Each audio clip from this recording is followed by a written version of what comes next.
Inez, let me know when we got a quorum. No, you're not close.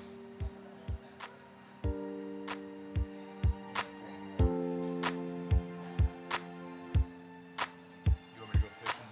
See if I can catch a fish.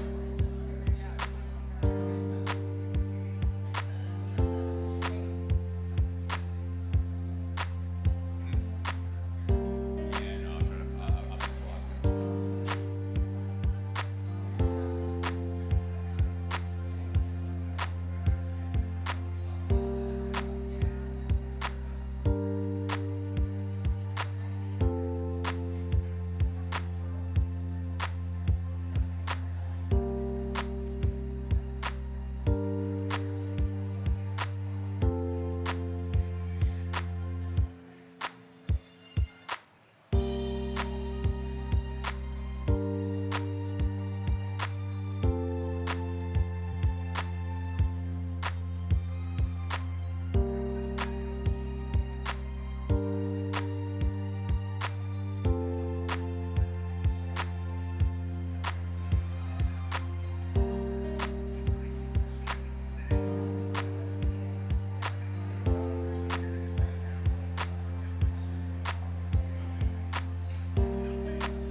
Yeah, just tell Levita to track him down. What's that?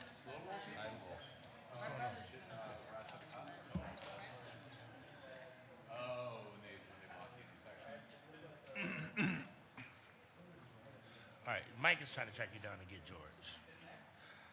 All right, this committee is reconvening. First ordinance is ordinance number 939-2026 by council members Bishop and Griffin by departmental request, an emergency ordinance to amend sections 3K, 3L, 4 and 5, and 10 of ordinance number 482-2022, passed May 25, 2022, as amended relating to CRA residential tax abatement program to replace the Department of Community Development with the Department of Development. Director. Through the chair, thank you. So I'll this, get it in 1 second. this is actually Method to my madness.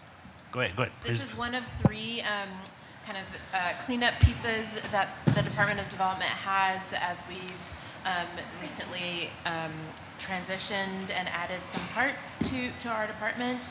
And so that includes this legislation that handles the CRA residential tax abatement. We are simply adding the Department of Development and giving myself the authority to administer and enter into these agreements. Thank you, Councilwoman Santana. Fully vetted, met with Chief McNair, so we're all good on our end. All right, thank you. I don't see any questions regarding that. Therefore, 939-2026 stands approved. We'll now go to ordinance number 940-2026 by council members Bishop and Griffin by departmental request, an emergency ordinance to amend the title and sections 1, 2, 2A, 2B, and 2C of ordinance number 565-17 passed June 5, 2017, as amended relating to conducting a program to make loans or grants for down payment assistance, appraisal gap funding, and construction gap funding for single-family homes to add the Department of Development. Director. Thank you. Similarly, cleanup piece, there was $1 million dedicated to construction gap financing. There's about $48,000 left to be dispersed. And the major projects team that now is a part of my department is responsible for administering those disbursements, and we just need the authority to do so. Thank you. Councilwoman Santana? Also met with McNair on this piece. The only thing that I would add is that remaining 48,000, I think this was originally ARPA dollars, right? To the chair? This was bond funding. Oh, bond funding, okay, so this is not the piece, okay. But yeah, we met about that, but that 48,000 remaining, I'm not sure, there's not like a plan for that, those dollars, correct? Those dollars are under contract to the chairman. Those dollars, which is $48,000, are under contract. So we're just waiting for the developer to submit the final payment request to disburse us. Got it, okay, thank you. All right, thank you. Seeing no other questions, ordinance number 940-2026 stands approved. Next is ordinance number 947-2026 by Councilmember Santana and Griffin by departmental request, an emergency ordinance to supplement the codified ordinances of Cleveland, Ohio, 1976 by enacting new sections 144A.01 to 144.A05 relating to the Northeast Ohio Advanced Energy District projects. Director. Yes, thank you. So this is one I think we have all been awaiting, and I want to thank this body for your support with this. There's been a lot of work around this that predates me, but Bobby, who's going to be speaking to this, has put in a lot of work to figure out how to streamline this property assessed clean energy process.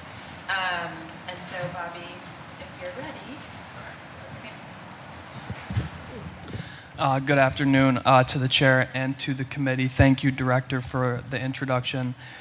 So this will amend the city's PACE process, Property Assessed Clean Energy Financing. It's that creative financing tool for clean energy building improvements that we love because it does not utilize city dollars. It leverages the funding of other banks and private lenders. And so to give you some context on how this has worked historically, so we have brought every PACE project that has been done in the city of Cleveland before this council body since, I believe, 2013 or 2014 when the city joined the Advanced Energy District. There have been 21 PACE projects brought forward, and council has not denied a single one. One project kind of came in 2019 and came back in 2021 because the project changed, so there's kind of 20 active ones, but no denials. The legislative process can add 6 weeks between a property owner petitioning for PACE financing and closing on their financing, and peer cities, Columbus being a big one, and thanks to them for collaborating with us to help learn about their process, have a much sort of faster administrative approval process for these deals. So what we're proposing to change in our process is to make the project level PACE approval no longer be a piece of council legislation, but an administrative approval by Director Bordeaux Small. What we would do today is, with your approval, we'd pass this piece of legislation. Staff and law would review each PACE petition that came through thereafter. If we were okay moving that project forward, we would get the councilperson's support. Want to be certain that you also have oversight on this process and what's happening in your wards. And then director would execute the applicable agreements. So really the key there is we'll still get council support without bringing it through committee.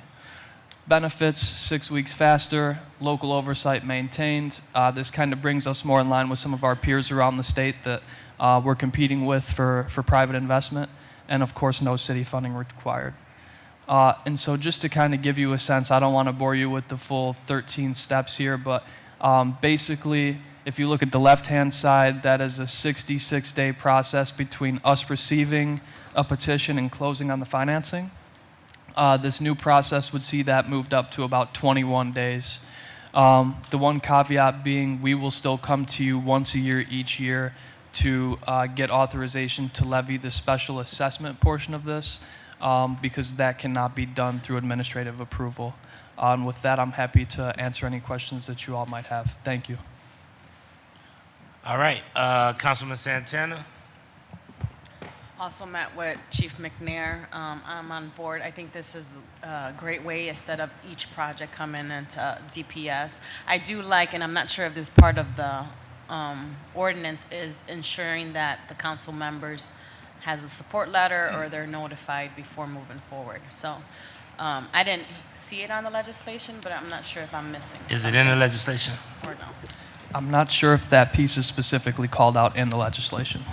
Then are you willing to put forth an amendment, Councilwoman? Yeah.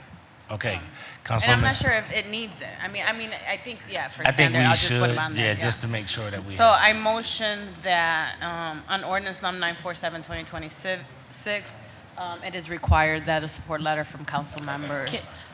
Do I have a second? No, I don't. I want to have a good discussion on this amendment. You would like a what? Discussion on the amendment. Yeah, we got a second to make it, to get to discussion first. Okay, repeat the The amendment. amendment is to ensure that ordinance number 947 requires a support letter from council members if the project is being developed in their ward. Yeah, requires, yeah. I'll second the proposal for consideration. All right, this motion has been moved and seconded. Any discussion? Councilwoman House Jones. Okay, so this is one of those areas where I really get into it with the Department of Development teams about asking me about a letter of support for something that's coming through legislation. I just feel like it is duplicative work. If something has legislation, like, there needs to be a conversation. That's just from my perspective, and that's why a lot of times I've been telling them I'm not giving them no letter of support for something that's coming through legislation. And the reason this came about, Councilwoman, is that council members basically are asking to be aware of the projects in their neighborhood that are being used with PACE. So, And just out of curiosity, what's the matter with them doing both? That you won't provide a letter or a support until somebody actually sits down and have an intentional But conversation? I just think, You think it's redundant? I think it's redundant. If we're going through, that's the part,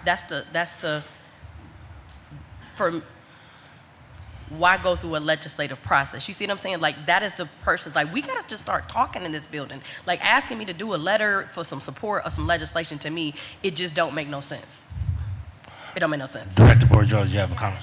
If I may comment, through the chair, part of our process, regardless of whether the ordinance requires it or not, part of our process that I've implemented with the team is to make sure that they communicate with the council person who's, for the, wherever the project is located, whoever represents that ward.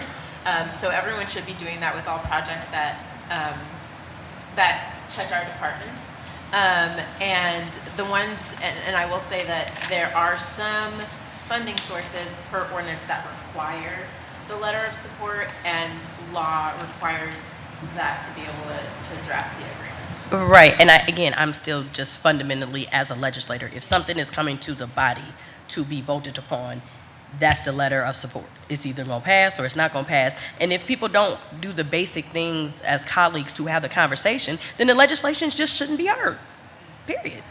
That's just for me. I just feel like it's just busy work for no reason. That's just me. Councilwoman Yeah, Santana? I just think that, and I get your Councilwoman House Jones' point, but I know as a DPS chair, oftentimes I'll hear a council member like, no one from the administration called me. And so for me, it's very hard for me to determine if the administration has talked to the council member or they haven't before I hear a piece, right? So that, I guess for this pace, some council members have asked, like, make sure that I'm getting called. And for me, it's just like, if I see a support letter, then I know the council member's on board.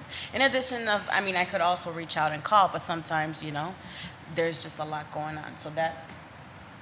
But I'm just saying, because I know I've actually, as it related to PACE, I've had 2 of the PACE legislations that here, and we talked, it went through and it passed. That's all. And I don't know whoever else has had something differently from PACE, but that's my 2 cents. And we're gonna do it. Okay, I got, actually, I have Harsh Conwell Slife. Thank you. Through the chair, I thought the spirit here was to use the letter of authorization to do away with the need to bring it to the table, so that if a PACE applicant wants to apply for this, they reach out to the council member, have that conversation. If the council member signs off, send that letter over to you, and then it doesn't have to come back to the table. I thought that's, through the chair, is that correct? Is that what? Director? Through the chair, yes. As I said, again, the expectation for my team is to make sure that they communicate with council members. The thought also is that when we do come back once a year, to present on all the projects so that you get the full list. So through the chair, we would be notified by any applicant wanting PACE ahead of time. We would sign off yes or no, send that to your department. If we say yes, it would go through, and then once a year you would bring them all, and we'd look at all of them so we could see what other people were doing as well. Through the chair, I'm sorry, does that sound like the That's question? exactly Okay. what- Through the chair, my next question is this. I'm looking at the legislation, 947. It's 4 pages, but only 3 of them have words. Can you show me where it says that denial by council will constitute a rejection of the application? Through the chair, I don't know if we have specific language speaking to that. Okay. What I don't want to happen is us agree to pass this only to find out later that our approval or disapproval was irrelevant, that the mayor and the the director are deciding in a vote of 3, those 2 have decided it's going to go forward even if the council doesn't want it to. So I'm just wondering where in here is the specific language that says that a rejection from council results in the denial of the application, or the rejection of the application. Do you know? Yeah, through the chair, I think that we were thinking about that as an administrative function more than something to put in the language. I don't think language related to that in the ordinance would change how we were thinking about administering PACE. So there's no language, but I don't think we would be opposed to that language. Okay, so Mr. President, I would respectfully ask the body to consider holding this until we get the language straight. Because if we're not going to come back and handle and I do appreciate the streamline, and I do appreciate the effort to make City Hall move faster. and I understand that going back and forth can slow things down. And pace is, I have yet to see a controversial pace. I understand that that's part of the issue too, but I do not want to see this body abdicate its authority to determine whether or not these projects are approved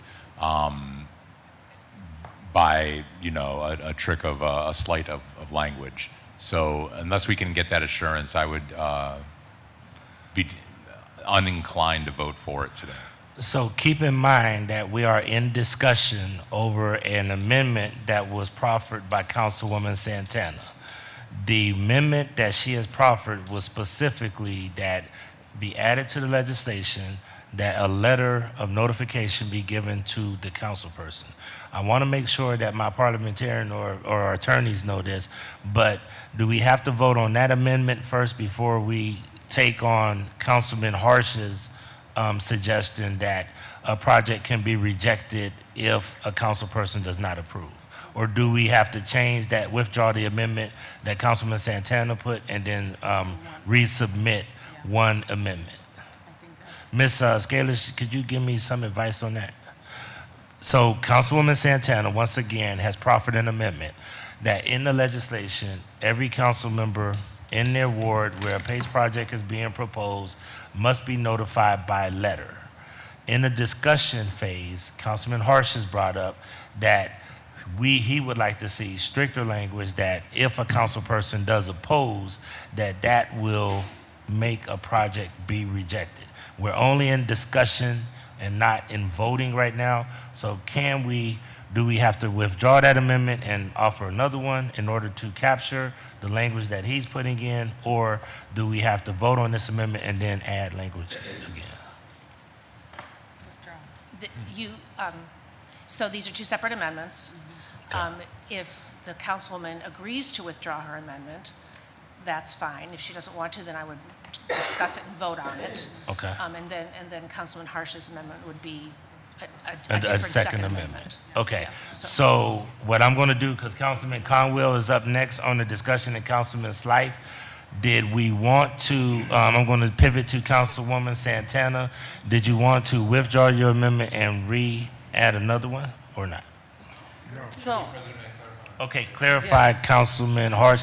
Councilwoman House Jones, I'm talking just about the amendment. We can get back to the broader discussion. No, it's fine. But this is just on the That's amendment. fine. I support what she said. This is just on the amendment. Yeah, Mr. President, my comments are not intended to negate Councilwoman Santana's proposal. I think the letter is fine. I was just wondering if that letter were a rejection letter, would that end the project's application?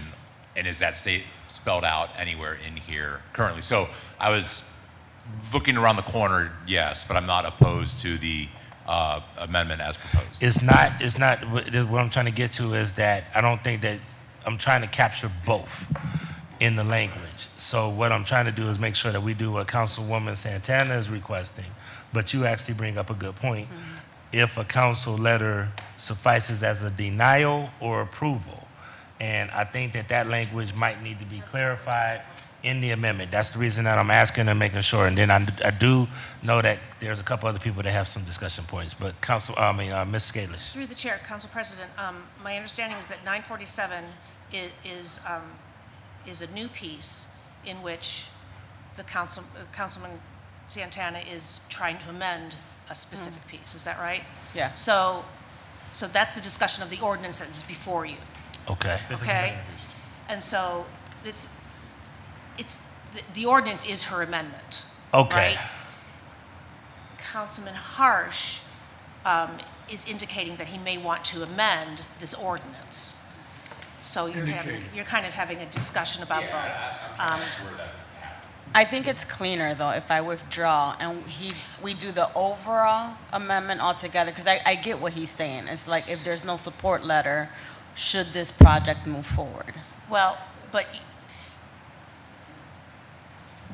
well, in that case, if you want to withdraw your piece, this piece is not, right? So this entire piece is the amendment is what you're saying? That's what I'm because it's for understanding. intro and passage. Is that, the entire piece is, We can't amend something that hasn't been introduced. oh, this is for intro and passage. Yes. Through the chair, if I may, I just reviewed the language of the ordinance, and it says that with the consent of the city council members in whose ward the property is located, may approve or deny the petition on behalf of the city council. Okay, so that's already in So- the bill. That's what I figured. But I didn't see it here. 2.2B. 2.2B, page 4. We don't even have a fourth page, so. Hold up. Is it on the back? So maybe that's why. Okay.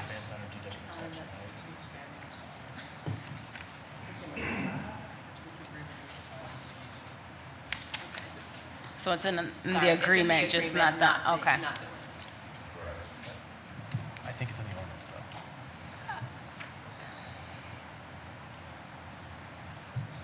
May I, Council President?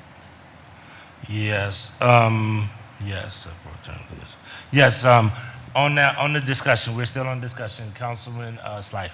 Okay, so just, I know this might be a little bit beyond the amendment, but just for the sake of this clarity, in section 2 of what I'm looking at on mine, so there's the, section 144A.02, petitions to join the Northeast Ohio Advanced Energy District.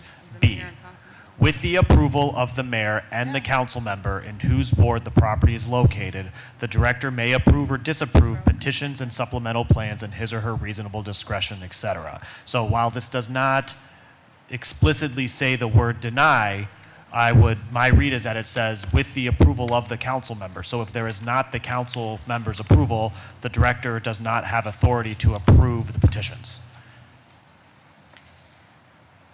I agree with Councilman Harsh that we need clarity on this. I'm not sure we need to hold it to a future date as much as we need the law department just to chime in on this part to see if there needs to be more express language. But it says in that section that the approval of the mayor and the council member. And I'll just note to everybody for historical context, this is similar to the land bank process. In 2008-ish, when the recession happened, we suddenly had all these land bank properties. We recognized it wasn't feasible to bring every land bank sale in for its own individualized piece of legislation, which is why we have standing legislation to sell land bank if there is support from the local council person. So to me, this mirrors that system. Okay. So it's in there, Councilman Harsh, anything else? Well, so, keep going to the next paragraph. I'll go back. Mr. Chair, section 144A.02C says the director's approval or disapproval of any petition or supplemental plan shall constitute the legislative approval or disapproval of this council. Not the director's approval with support of council or the director's approval with, a letter of support, just I'm looking at 144A.02C. The director's approval or disapproval of any petition or supplemental plans shall constitute the legislative approval. So it's up to the director, not us. And that's the question that I'm trying to get at. If we are part of the process and we're being asked whether or not we approve something, our disapproval ought to count. And this makes it sound like our disapproval is noted. Thank you for disapproving. The director decides to approve. Attorney Scalis, did you have any? Well, council acts as a body. I don't understand exactly how a director's approval of something would override council. This gives them legislative authority to override council. That, from my standpoint, and I have not looked at this legislation, it doesn't exactly make sense to me. I would think that maybe the law department, whoever All right, let's. drafted this legislation could explain. I don't know anything about the PACE process, and I don't know how. Let's do this. As we are here, we have a motion on the floor and we're in discussion. And what I want to do is, what I think would probably be feasible, because even if we intro and pass this, we can always say that we want to look at amending this legislation to say with the approval or have stronger language to say councilmatic approval. Is that something that this body is open to? Yeah, that's fine. I could withdraw. Okay, so if Councilwoman wants to withdraw her objection, then she can withdraw it, right? If she could withdraw her motion, The amendment. the amendment. Isn't this piece the amendment? I don't get No, that, no, what she, you're there was an saying amendment with the- read. Okay, There was an amendment we to on this. a, okay, we got a piece of, Okay, and you Pass wanted and to make thing. an amendment to this and piece? what she wants to do, let me It was just take addition. legal out of it, okay? Let's take legal out of it. What the intent that everybody's trying to do is to make sure that council doesn't give up our authority to approve or disapprove of a project. What Councilwoman Santana, by getting the information from her colleagues, many of the colleagues say, I would like to have input or provide a letter saying, I support this Right. project. The language in 144B or 14401B says that the director, to Councilman Harsh's point, says specifically and explicitly that in B, 144A02B, it says, with the approval of the mayor and council member in whose ward the property is located, the director may, and I'm learning in law, may and shall are two different things. The director may approve or disapprove petitions and supplemental plans in his or her reasonable discretion, subject to terms and conditions stated in this chapter. So what Councilman Harsh's concern is, this is objective. The director can basically say, thank you, we note that you disagree with this, you don't support this project, me and the mayor support this, we're moving forward anyway. And what we're trying to do is make sure that we have language that somehow that the council member is actually giving approval. Correct. That's what we're trying, that's the goal we're trying to get to. Help me understand legally how to get there. I suggest that you just introduce it, and then we can amend it. Okay, is there a timeline At the on table. this? Because I know everybody wants this to pass. This is something that's important. But we also do not want to abdicate council's authority over projects in neighborhoods. And to Councilwoman House Jones' question, I know I heard her earlier, that in the past, the way that we did PACE agreements is that each individual PACE agreement was done. And what we're trying to do is have blanket legislation so that we can move it faster, more expeditiously, and make sure that we still have the checks and balances from council in the legislation. So I'm not giving a legal description, but I'm giving what council is trying to accomplish. Oh, yeah, I'm sorry. To Council President Griffin, yes, I think we are trying to move this legislation forward in the exact spirit that you described. And if we need to go back and make kind of wordsmiths to this to characterize the spirit of that in a better way, certainly can go back and provide that. Okay, so let's do this. Let's intro it, and we will intro it, and then let's make it a point to try to pass, and it gives us more time to make sure that the wordsmithing, working with Councilwoman Santana, because she's the chair of DPS, in conjunction with her colleagues to make sure that we have clearer language. Okay? Thank you. So we just put this on for tonight for intro. Intro only. Thank you. I know we were in discussion on an amendment. However, it seems like that was resolved. Do we still need to do discussion? Therefore, discussion is closed. The amendment has been withdrawn. Are there any other comments regarding 947-2026? You know what, Mr. President? Councilman Conwell. To the director, while it's going through intro, you have to come see me, and then we'll do a letter. We'll do it my way.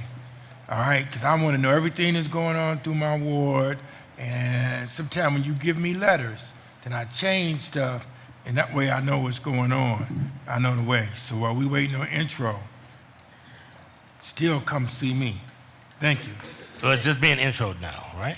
It's just being introed, and we're going to have in Councilwoman Santana's committee. Right. It's going to be referred to committee, and then that's when we'll make sure that the language is clarified. So between now and then, can you make sure that Councilwoman Santana is clear on, you know, what your recommendation may be, You so that know- we can make whatever amendment to that intro piece? Mr. President, I like Councilwoman Santana piece of legislation.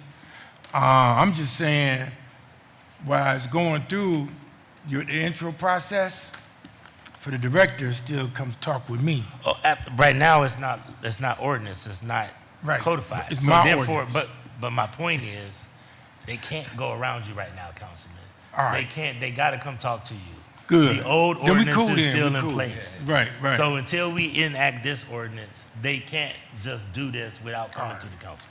I'm there, I'm there. Okay, all I'm right, there. all right. Ms. Bordeaux, I'm sorry if you wanna I comment. just wanted to say that the intention was always to obtain a letter of support and inform council when there's a project requesting this tool. Totally understand. We wanna make sure that we're business friendly, and we wanna make sure that we expedite this process. I just wanna make sure that council members in this body has a say, and that is not just we okay, thank you, duly noted. So what? We don't want to get into that point. Okay. All right. Thank you.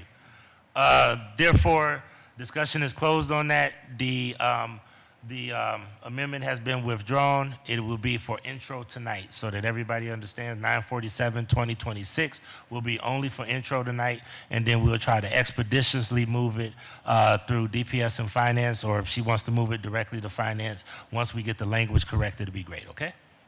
All right, thank you. Appreciate it. Got a couple of other development pieces.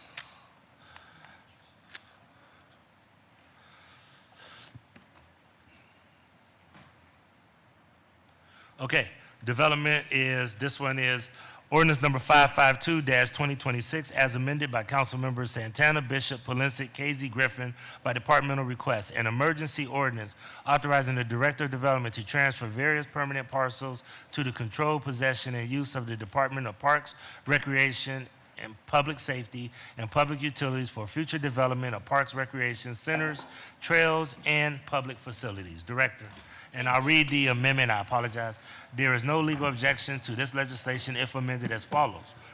1, in the title, lines 5 and 6, and the first whereas clause, lines 2 and 3, strike public safety and public utilities and insert public safety in both places. Number 2, strike section 2 in its entirety and renumber existing sections 3, 4, 5 to new section 2, section 3, and section 4.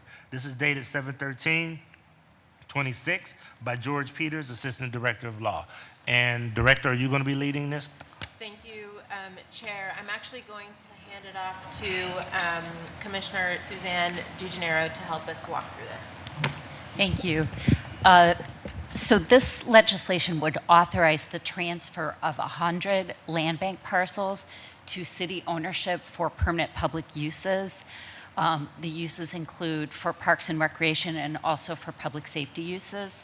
The amendment that you read into the record was related to the removal of some of the parcels. It was 34 parcels for public utilities uses. At the request of Councilman Jones, we removed those.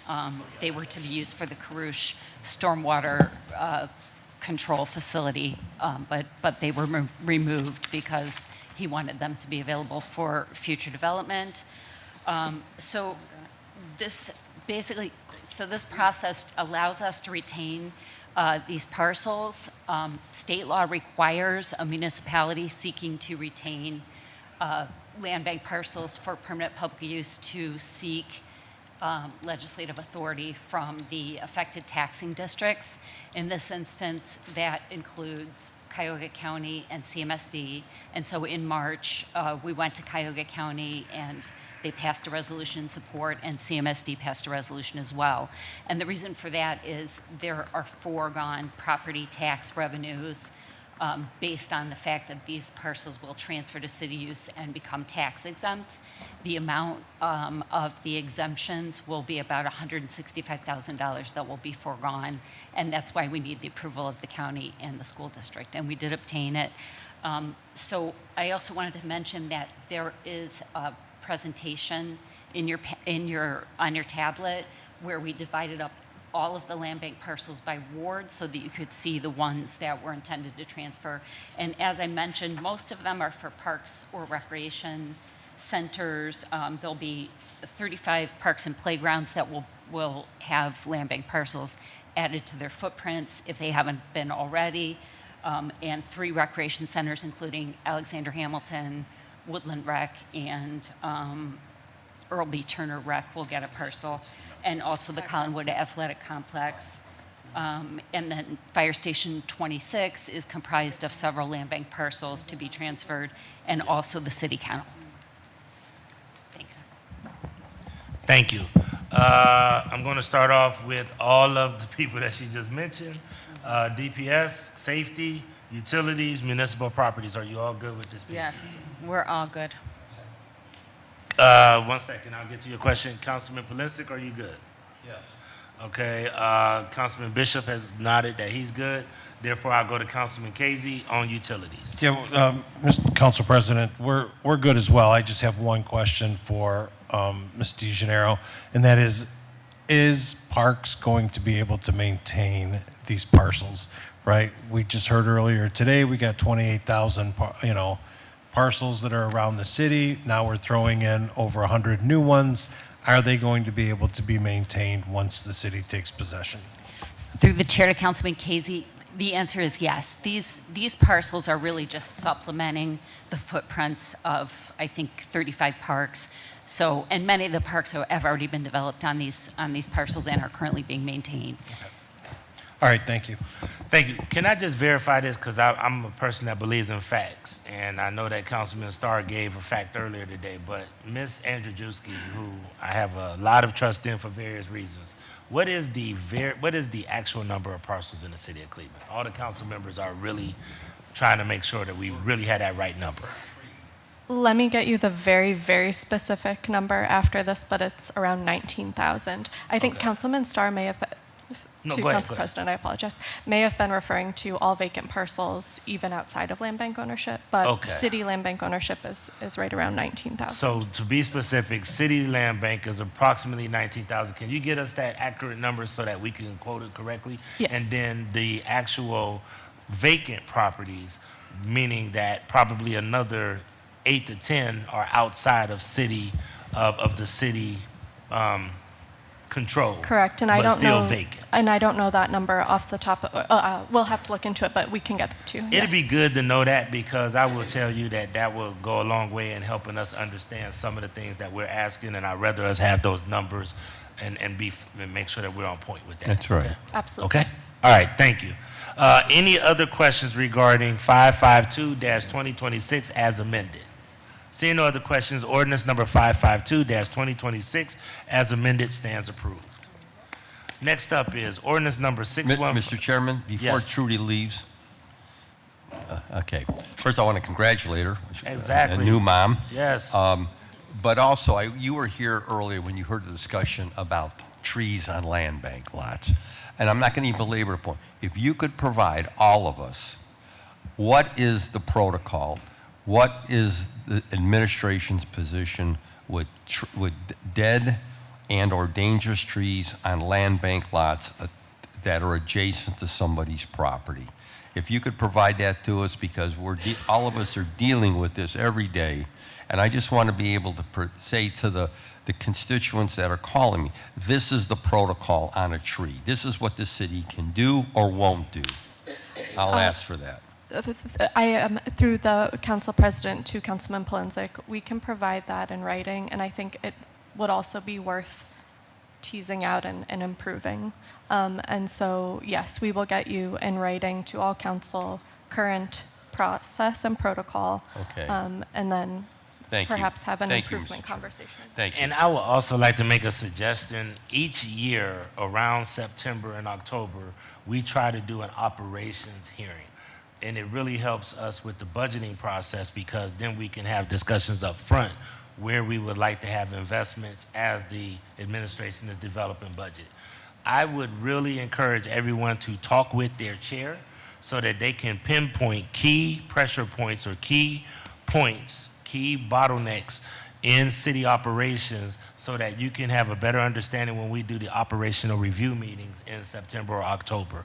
So then that way, I know that, everybody has problem with trees on vacant lots, but it's good to make sure that we have something operational. And to be honest with you, if anybody's like me, I am a visual person. It'd be good to put it in some kind of process map so we can understand exactly what's supposed to happen and then be able to educate our residents. Is that okay? Yes. All right. Thank you, Mr. Moss, and thank you, everyone else. Thank you. And congratulations again, Ms. Andrzejewski. All right. Thank you.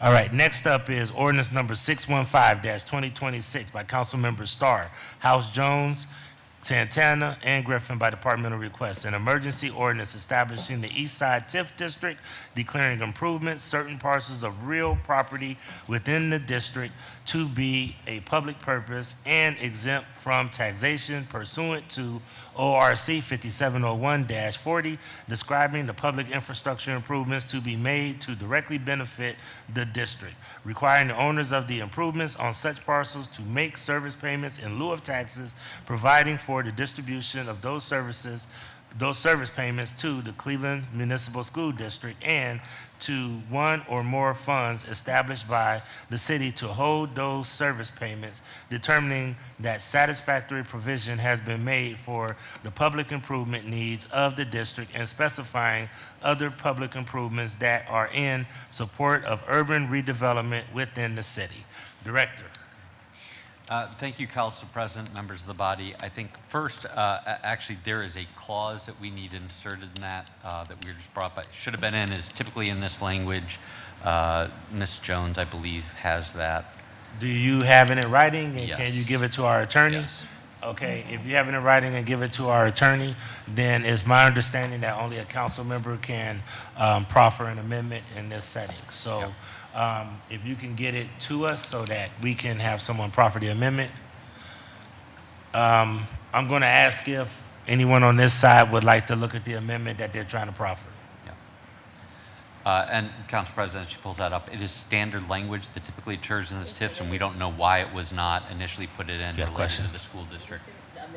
Okay, I'm going to have him read it in 1 second. I'm going to have him read it in 1 second. All right, if she could bring that to me so I can read the amendment. 615-2026. All right, if I could get that from her, if I could, so that somebody can read that amendment, because everybody's asking what is the amendment. You mind if I read it or get it? It's just It's in red. in red. In red? At the top. Okay, thank you, and thank you for allowing this.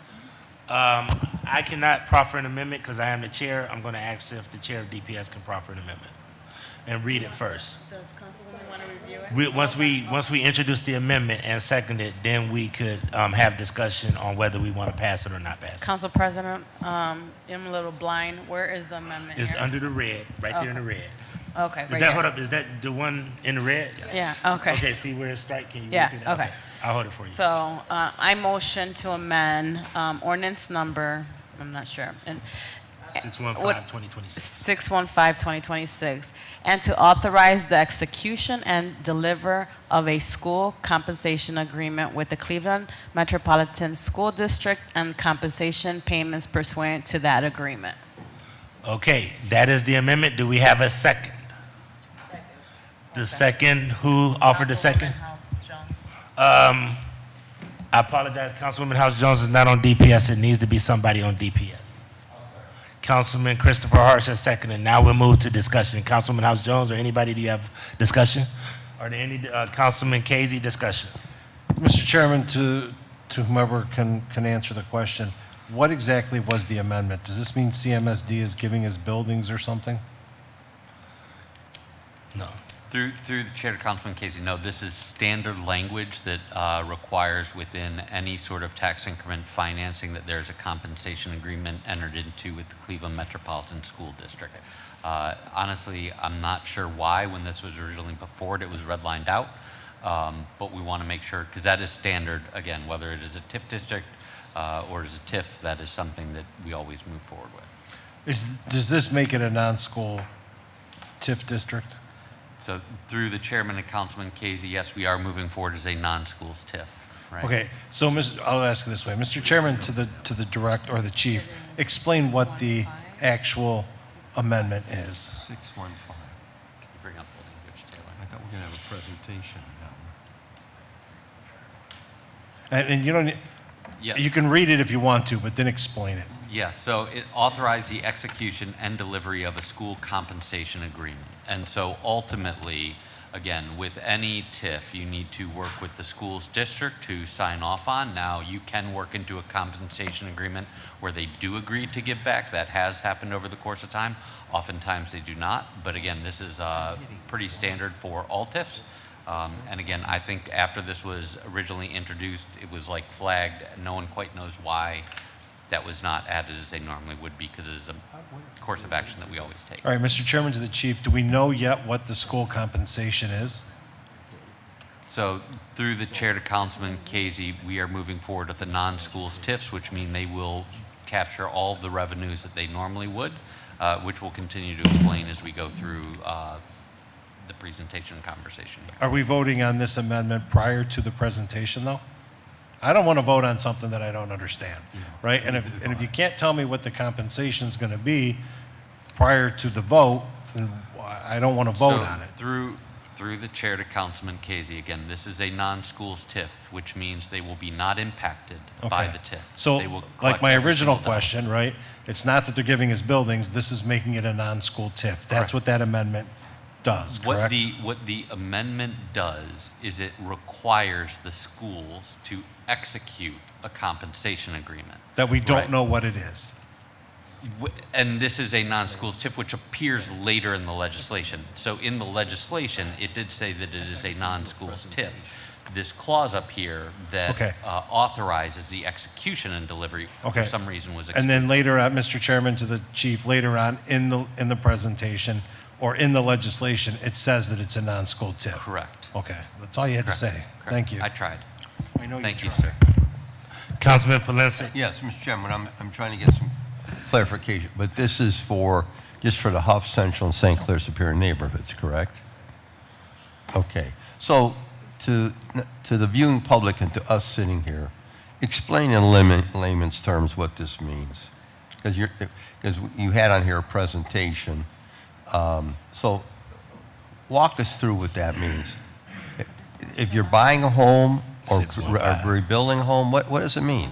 So, through the chair to Councilman Polensek, I think that is what we would have normally discussed had this one clause been in there. So I Yes. think that if the body is agreeing to the standard language that would occur in any TIF agreement, and you decide that that is appropriate, then I think it's easier for us to walk through the conversation.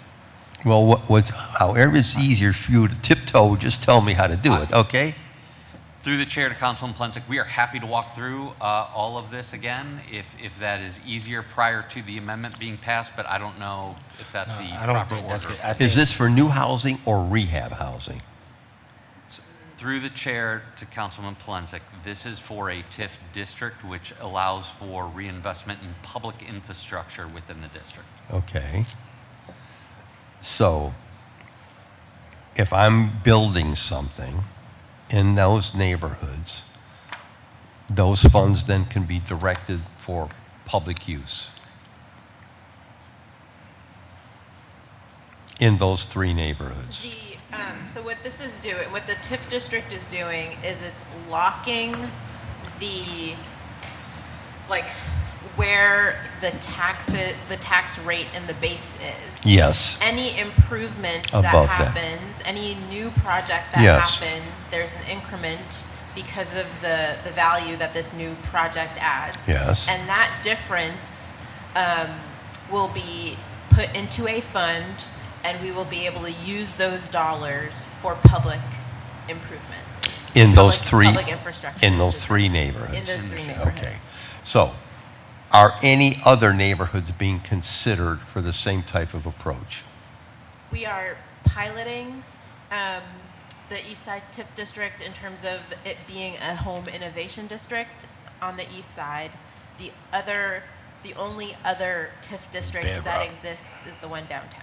Okay, so you're telling me this is a prototype, or this is the beginning of more to come? Because I'm assuming, well, I don't have to assume, I know there are other neighborhoods who need an injection of public dollars as well to move those neighborhoods forward. So is there a timetable on this? Or is this Through the chair, again, I am happy to do this any way you want. I feel like we are getting into the meat of the conversation Okay. as opposed to the amendment. Okay. And happy to. Right Well, now, you we're may- doing the meeting, right now, we're focused on discussing the amendment Okay. of the school. Once we vote either yay or nay, then we will get Okay, into thank you. the meat of Okay, the then if you, conversation. I'll back off and I'll put me back down. I'll wait for the amendment, the vote on the amendment. Okay, we're going to vote on the amendment. I do see Councilman Shaw. We're going to talk about that in the meat of the conversation, but seeing no other questions, all in favor of accepting the amendment? Can you just repeat what the amendment is again, so that we can vote? Can I see I your just want to make sure I understand the language. Let's see your computer. Yeah. Very sorry. All right, I'll repeat it because I'm not going to put the councilwoman through that again. All right, and it says, and to authorize the execution and delivery of a school compensation agreement with the Cleveland Metropolitan School District and compensation payments pursuant to that agreement. So whatever they negotiate, the developer or whoever with the school district will actually make sure that there's an agreement that is put in place to talk about what they are giving payments in lieu of taxes. I do have questions on the amendments. Okay, if there's a question on the amendment, please move forward, sir. Can you, Director, just explain kind of the rationale for it again? I'm trying to follow it, and I apologize. So, through the chair, For the amendment, Councilman yeah. Shaw, the amendment specifically, this appears at the very top of the emergency ordinance, right? This is standard language for tax increment financing, whether it be the project-based TIF or a TIF district like this, right? That states out loud that you can authorize a Cleveland Metropolitan School Compensation Agreement, right? That agreement is later actually outlined in the legislation itself. But anytime we pass a TIF, the school district has to enter into a compensation agreement. Now, the schools, again, depending on the conversation, they have in the past at times given a percentage of the revenues that they would otherwise be entitled to back to the project. Many times, almost as a matter of policy, the city of Cleveland has not done school-based TIFs, right? But that is standard language that occurs at the top of these, and then the school district enters into that compensation agreement. As you will see later in the legislation, which we will discuss once we get more into this, this is a non-schools TIF, which means the schools are going to keep all of the revenues that they would have otherwise been entitled to. Unless the schools agree to forego any percentage of that. Through the chair to Councilman Shaw, correct. However, again, further down in the legislation, it explicitly states that we are not doing that, right? Again, this amendment, we still do not know why, when this was first passed and introduced, this clause that appears in every TIF had just been left off, right? And it is important to make sure that it is on there just for legal purposes, right? Sure. Final Yes, question no. is the administration planning on asking the schools to take any cuts on their portion? Through the chair to the director? Through the chair to Councilman Shaw, no, we've had that conversation. Again, it is specifically stated further down in the legislation that this is a non-schools TIF. Heard. Thank you. Thank you. All right, seeing no other questions, we're going to vote on the amendment. All in favor say aye. Aye. All opposed? The ayes, okay, the ayes have it. Therefore, the amendment carries. Thank you. Now we'll get back into the discussion of 615-2026 as amended. Do we have, I have on there, Casey, you were on there originally, you want to go back, or is it Palencia? Do you want me to? Well, please proceed. Go ahead, please proceed. Let's I'm losing track of all of this. Thank you. I'm about to get my law degree today, man, dealing with all of this stuff. Thank you, Mr. Chairman, members of the body. I sincerely apologize for that going in several different directions, but I am very excited to be sitting here today talking about something that I think is so incredibly consequential. Joined today by the Director of Development, Joe Rose Bordeaux Small, as well as Senior Advisor in my office, Taylor Jones, who along with Adam Davenport in the Department of City Planning did a tremendous amount of work to help move this forward today. This item to establish a TIF district on the east side of Cleveland was actually initially introduced on May 11th. It was heard thoroughly at Development Planning and Sustainability Committee on May 26th. And then it was actually, as a part of the broader Housing Innovation District, right, which does encompass large portions of St. Clair Superior, Central, and Huff neighborhoods, right? It's 1,585 acres, which is about 3.2% of the east side of the city, right? We were very excited. There were 4 main pieces that were heard as a part of that, right? Part of that was rezoning the entirety of that geography for form-based code. We also, as you may recall, we removed permit fees for single-family construction in that area for 1 to 3 family homes. We reduced by 50% permitting fees for multifamily within that geography. We introduced and talked about the TIF district, and then we also passed some funds to help get a market pilot off the ground. That was all passed on June 1st. We left additional time to continue having conversations with the Cleveland Metropolitan School District and are back before you today. You know, again, one, as we think about this geography in these neighborhoods, it is 1,585 acres in there. Some of the things that are very amazing to us is we looked at why this is the right geography to start the TIF districts on here. Of those 1,500 acres, over 50% of the land is vacant. 44% of that geography, the taxable value of it is exempt. That is because of the amount of vacant city land bank lots in there, vacant county land bank lots in there, other municipally owned properties. There is also, as we went through, over $500 million of civic investment that is surrounding this.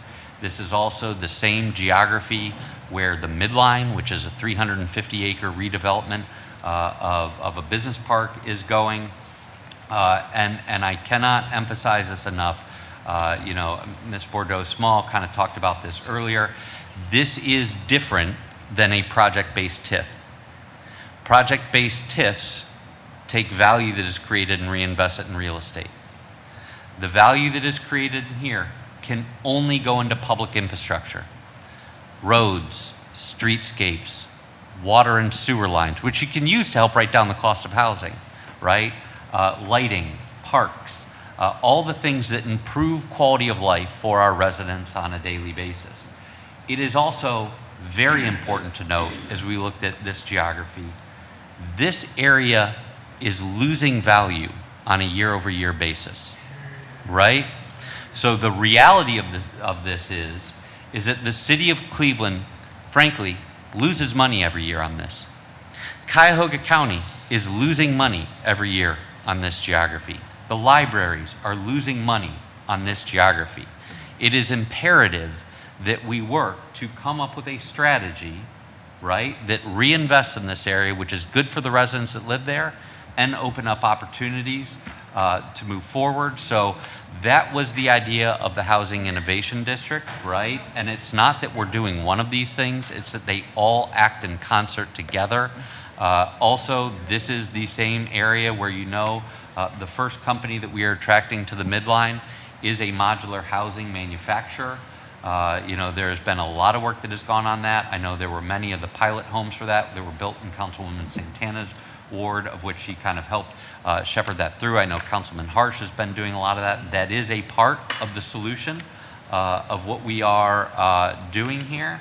And so ultimately, I think as we have looked at this geography, right, it is imperative that we stabilize the area and make these investments. We've looked at what stabilization means. Over the course of the 30 years of this TIF, if we can just get back to 1%, we're no longer losing money, right? Just 1%, we're stable. That would be worth roughly $50 million, right? If we can get up to 3% growth, where the property values are growing, that can be worth upwards of $90 million. Now, again, those are all projections. So what we're not doing here today is trying to lump sum that money and move it forward. We are creating the mechanism that is going to enable us to collect dollars and reinvest it in the public infrastructure for the improvement of quality of lives of the residents that are there and to attract investment. And to Councilman Polensik's point, I've said several times, sometimes I feel like we've been doing this work with two hands tied behind our back, right? You know, I believe Columbus has 31 TIF districts, Cincinnati has 35. This will be our second. And that being said, we are not looking to start putting TIF districts all over the city of Cleveland right now, right? This has been a big learning curve, I think, for all of us. There is a lot that is going into getting this set up, but we feel like this is the right place to start the work that we are doing to get things moving forward. You know, again, we have spent a great deal of time working with Councilwoman Stephanie House-Jones, her staff, as we have gone through in the creation of the Housing Innovation District that goes on. This is kind of the main portion of it that will create dollars that is going to enable us to do this work moving forward. Again, also work very closely with Councilman Starr because this is where the midline is located going in. So, you know, this is us bringing all the tools to bear in Cleveland City Hall for some of our neighborhoods that need them the most. We do believe and have talked quite a bit with Councilman Santana over the course of time that this is a replicable model, that when this begins to work, that this is something that we can pick up and move from place to place in the city of Cleveland. But we have to start somewhere. You know, I think Ms. Jones says often we have to learn to crawl before we walk, before we run, right? And this is an important step that I said is extraordinarily consequential. I am proud of the work of the whole team as they've gone through this because, again, this has been something that our entire cluster has played a major role in. Again, there are parts of this that have come from the City Planning Commission. There are parts that have come from Building and Housing. There will be a big home rehab component about this that is working through community development. But this is a team sport. And, you know, as I've also said on several occasions, we've spent a lot of time working with Councilwoman Stephanie House-Jones, Councilwoman Santana, Councilman Starr. This is a team game of all of us looking to lift up our neighborhood. So again, we gave a real detailed presentation at DPS at the last council meeting where these were presented. So we're happy to answer any questions with the team here. First of all, thank you. And I want to say that Councilwoman Santana has several times really rolled up her sleeves and had long conversations in the DPS committee as well as in the last midsummer meeting that we've had. I would really encourage all council members to spend a little time around, I know he's done it with me before, but call Chief McNair now and Director Boudreaux Small to really just dig deep in some of these tools. We have a very limited amount of tools that we have to do economic development and to attract businesses to our community. And I know that there's different philosophies and different approaches, and as some people on council said, we got to start figuring out different ways. This is one of the different ways that, quite frankly, people from Cincinnati, former Mayor John Cranley and others have been advocating for years that you guys need to look at this.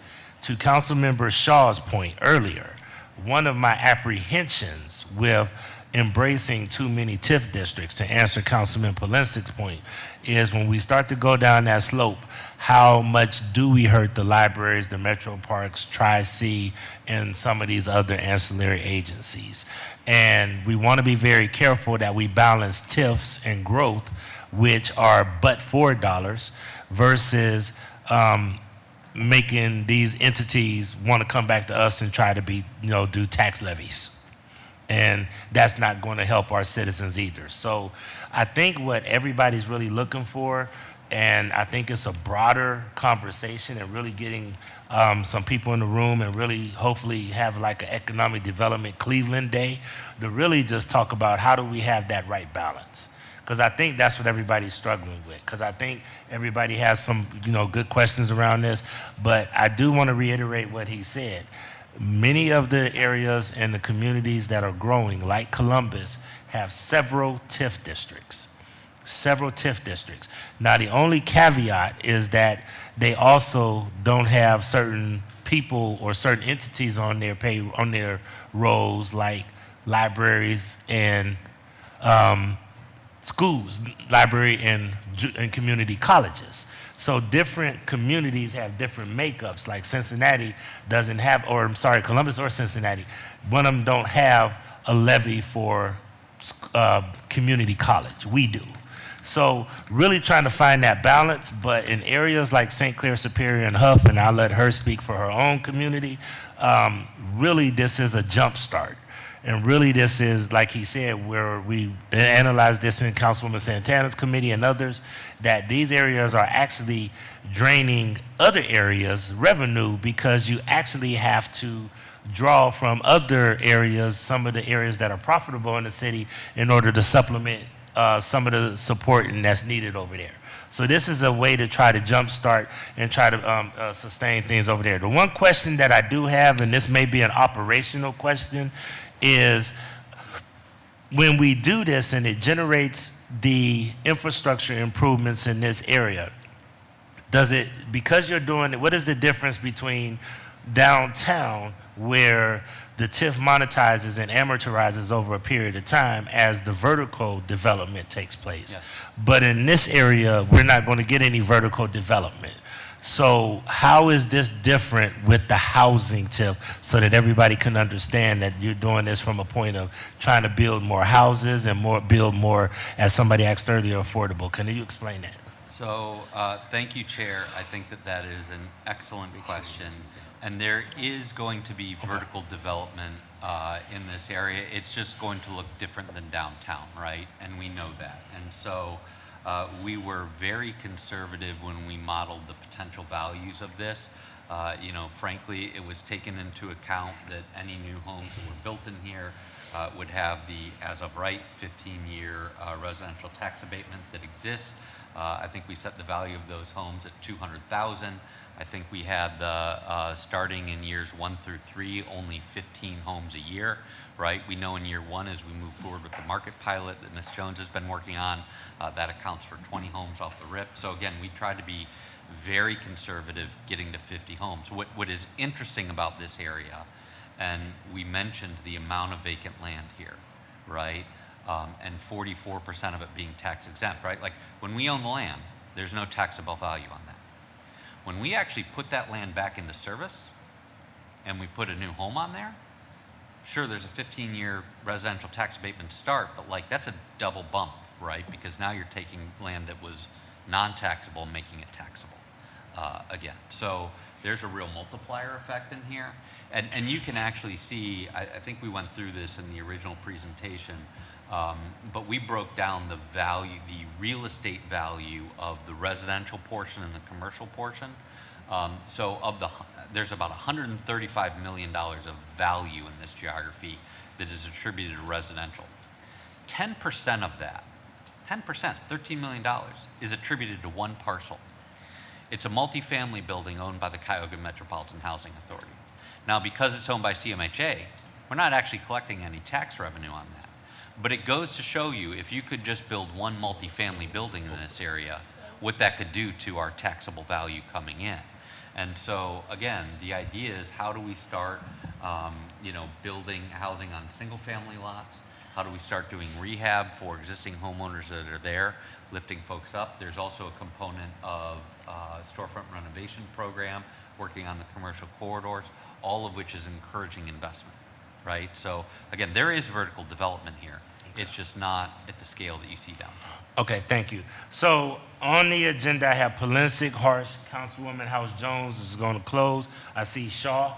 So I got Polensek, Harsh, Shaw, Casey, and then once again, Councilwoman House Jones is going to close. Okay? All right, Councilman Polensek. Thank you, Mr. Chairman, my honorable colleagues, and to the chief and to the director and the team that's at the table. I believe this is an innovative approach.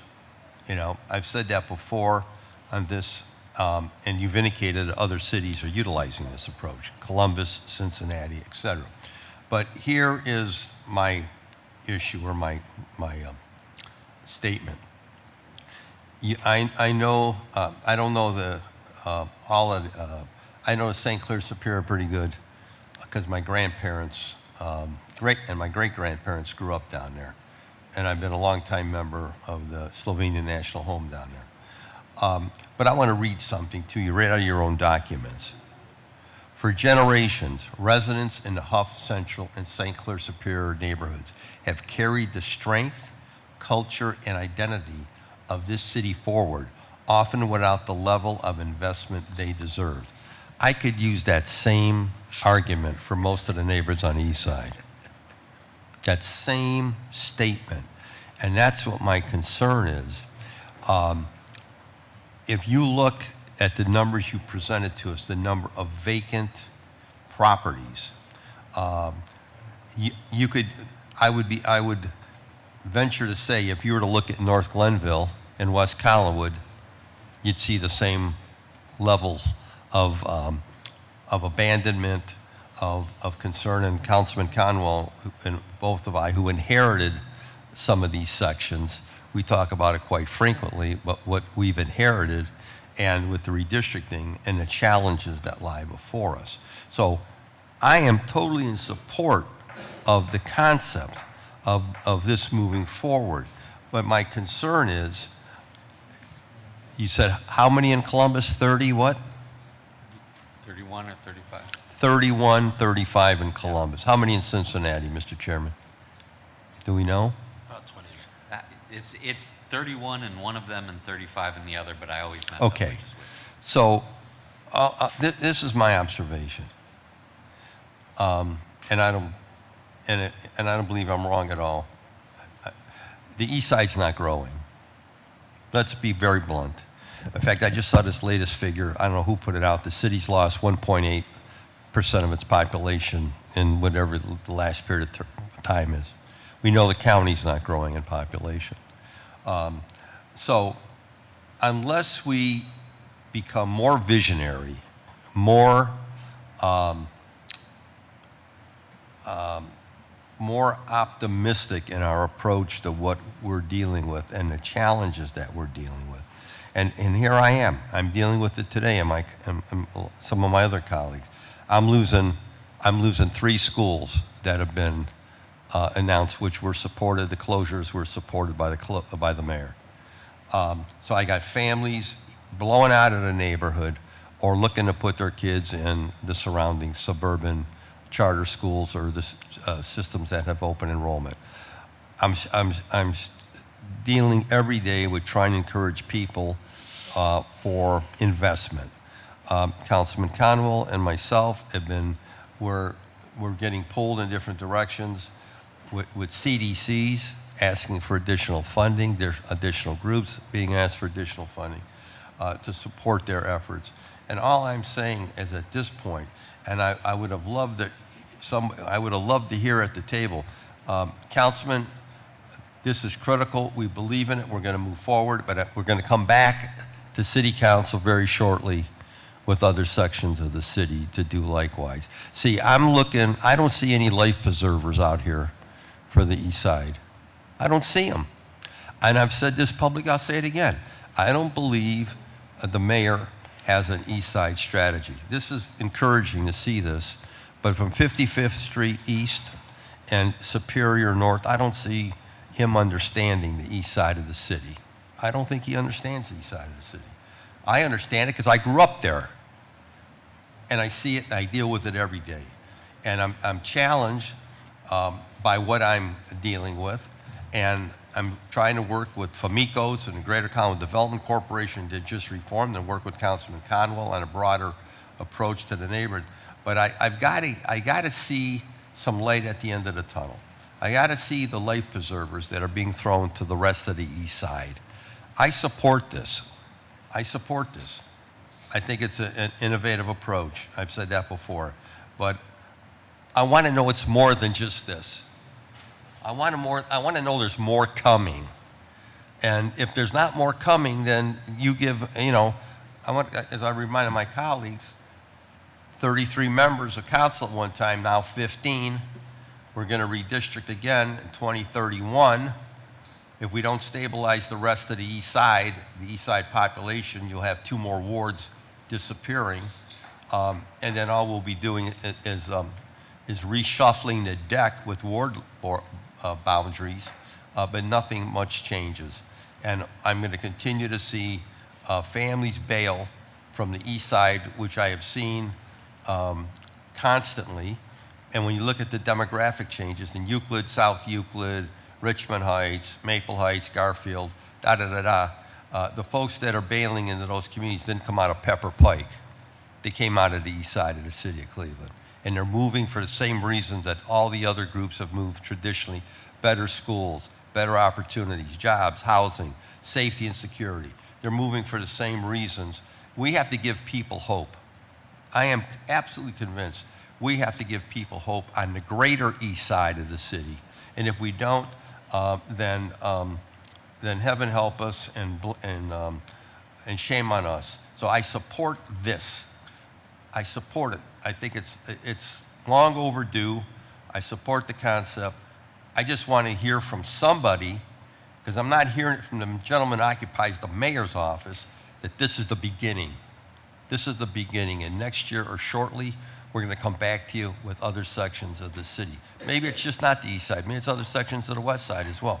We're going to come back with a plan to really start to change the trajectory that these neighborhoods have been on. So when I read that to you, if you take out Huff, St. Clair Superior, and what was the other neighborhood? Huff, St. Clair Superior, and Central, you could plug in all the other neighborhoods on the east side of the city could say the same doggone thing. I'm of the opinion we have to do things differently, and we have to be more creative. This is creative, and I support it. But somebody better tell me there's something else coming. There's something else coming, and it better be coming soon. So, Mr. Chairman, I'm asking, what's the game plan for the rest of the east side? So, through the chairman, Councilman Blumenstick, I appreciate that a great deal, and I know we've had a lot of these conversations. I think it's also important to note that over the course of decades, through different administrations and councils, we have tried a lot of different solutions for this stuff, right? It's not a lack of effort. Everything from the Neighborhood Transformation Initiative, where there were substantial investments that were made in Buckeye and in Glenville, and in Clark Fulton, right? The mayor's Southeast Side Promise with substantial investments that are going into a handful of the wards on the southeast side of the city of Cleveland. There was an awful lot of effort as we looked across the city and trying to think about things differently, where we start and what are the right conditions for that. As mentioned, this is a tool that is utilized throughout the state and in a variety of different places, and I think we want to make sure that we get it right. I feel that collectively we have come up with something that is very compelling, where we are concentrating all of this on a particular geographic area. And one of the things that, again, Councilwoman Santana was a big part of these discussions, is maybe we're doing this wrong, right? We've kind of been spreading things out all over. What if we actually just looked at here's this area, and let's put all the different things, not just here's some money for this area, but try to pull all the things together. And so that is what we are doing here. I do believe and hope that we are going to show success here. When that happens, we are hoping to create a replicable model for this. But I think it would also be irresponsible for us, before this has even been rooted and moving forward, to say that we're starting these all over the city of Cleveland, right? Okay. Just my last question, Mr. Chairman. Who's gonna be in charge of this district? Who's gonna be is our staff person gonna be in charge of this district? Who's gonna be in charge? So, you want to take a stab, Jeff? Sure. Through the chair to Councilman Polensek, I wouldn't view the district as something that any one person will be in charge of. Implementing the TIF gives us the opportunity to have a set-aside pool of funds that we can determine how to distribute. That is the first step of a longer process, where we will get authorization from the state and then think about actual projects that we might fund in the future. But that is an exercise that we need to do with the administration, with the council members whose wards are a part of this district, with philanthropy, with the CDCs, et cetera. And with the hopeful approval of this piece of legislation, it is our office's intent to launch a Housing Innovation District Steering Committee where all of those conversations will take place. I also want to kind of harken back to your former question, and something that Chief McNair also said earlier, that the Housing Innovation District and this TIF is an opportunity for us to put together a lot of different pieces of the puzzle. So it's green space planning, it's jobs and access to opportunity for economic prosperity, it's new housing, it's home repair, it's all of those things together. And when we think about the Housing Innovation District Steering Committee, that is a pathway for us to talk about how can we use these property tax increases to make investments in all of those domains in collaboration with all of the stakeholders that care and want to make investments into this area.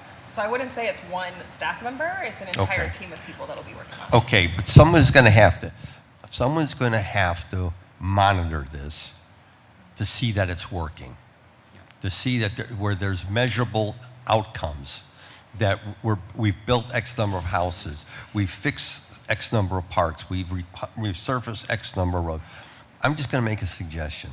With the revenue you collect from this, maybe you use part of the revenue to hire a staff person who would bird dog that area. So Okay. our office would do the monitoring. Now Okay. I have a better understanding of the question. Our office But you don't have enough people in economic development to Well, do not what needs to be done. necessarily Economic development, but the integrated development Okay. cluster leadership. So between myself and Chief McNair. But I'm going back to what the chief said. This is the beginning. And you gotta show that it works and prove that it works. And if it's working, then how do we implement others across the city within, not in another decade, where we can implement, or we can tweak this where we think it's not working and improve upon it. All I'm saying is that time is of the essence today. The council president indicated today, this morning, the challenges facing downtown. We all know those. We're facing tremendous challenges in our neighborhoods. We don't have time to wait. We've got to make sure that we can get things going and they're measurable. And if we need to make some changes, then you need to bring those back to us so we can make the amendments or the changes. All I'm saying, I become so impatient the longer I'm here. I'm totally impatient with trying to get stuff done around here, Mr. Chairman. My patience is wearing thin and out. And we need to do things differently. And again, I'm here to support this. Let's think out of the box. Let's get somebody, if we have to utilize some of these funds to hire somebody who can watch it, bird dog it, make it work, get it going, push it, then let's do that. And get other sections of the city on board as well. So I'm done. I'm finished with this. I want to see things happening. And I'm not seeing them happening. And I'm tired of reading about we're on the losing end of every frickin' thing around here. And it bothers me greatly what I'm hearing and seeing. Thank you, Mr. Chairman. Thank you. I got Councilman Harsh and then Shaw. Thank you, Mr. President. So I'm excited to have this finally in front of us. I feel like I've been working on this and talking about this for a couple of years now. Mr. President, I like to think of the city of Cleveland as one big boat. We're all in it together, and it doesn't matter how nice my portion of the boat is, and my part of the boat is really nice. If there's a hole anywhere in the boat, I'm sinking too. So it doesn't matter if the west side has achieved population stability, if the east side is collapsing, the whole city is going down with it. And I've said this before, repopulating the east side, I think, is the most dire challenge in front of the city of Cleveland. So you can't sit here and take the city's finances seriously. You can't sit here and care about the people of Cleveland unless you want to honestly understand property value and how property values interact with our ability to do anything. As the director said, property values have been sinking for decades. They have been going down, down, down for decades. The linear mileage of streets haven't gone down. The amount of water mains we have hasn't gone down. The amount of grass we need to cut has gone up. Costs in this city have been rising faster than revenue every single year I've done the budget. Every single year I do the budget, expenses go up at a higher clip than revenue. And that is a downward spiral for any city. And Cleveland, God bless us, we're not alone. Other cities have this problem. This is a Midwestern issue. It's a Rust Belt issue. It's a problem that cities have as we go through changes over time. But if we can't address the property value decline in the city of Cleveland, we will never have the revenue we need. And this is a very focused, intentional effort to look at one, I would say, small section of the city, although it's not terribly small. 3.2% of the city, and figure out if we can make targeted investments. Now, let me share a little with everybody some things that I've learned, because I have built basements, I have built houses, I have put roofs on, I have done renovations, I have painted them, I have worked as a housing counselor, saving hundreds of homes from foreclosure. I have been a real estate agent buying and selling properties. I really understand this field.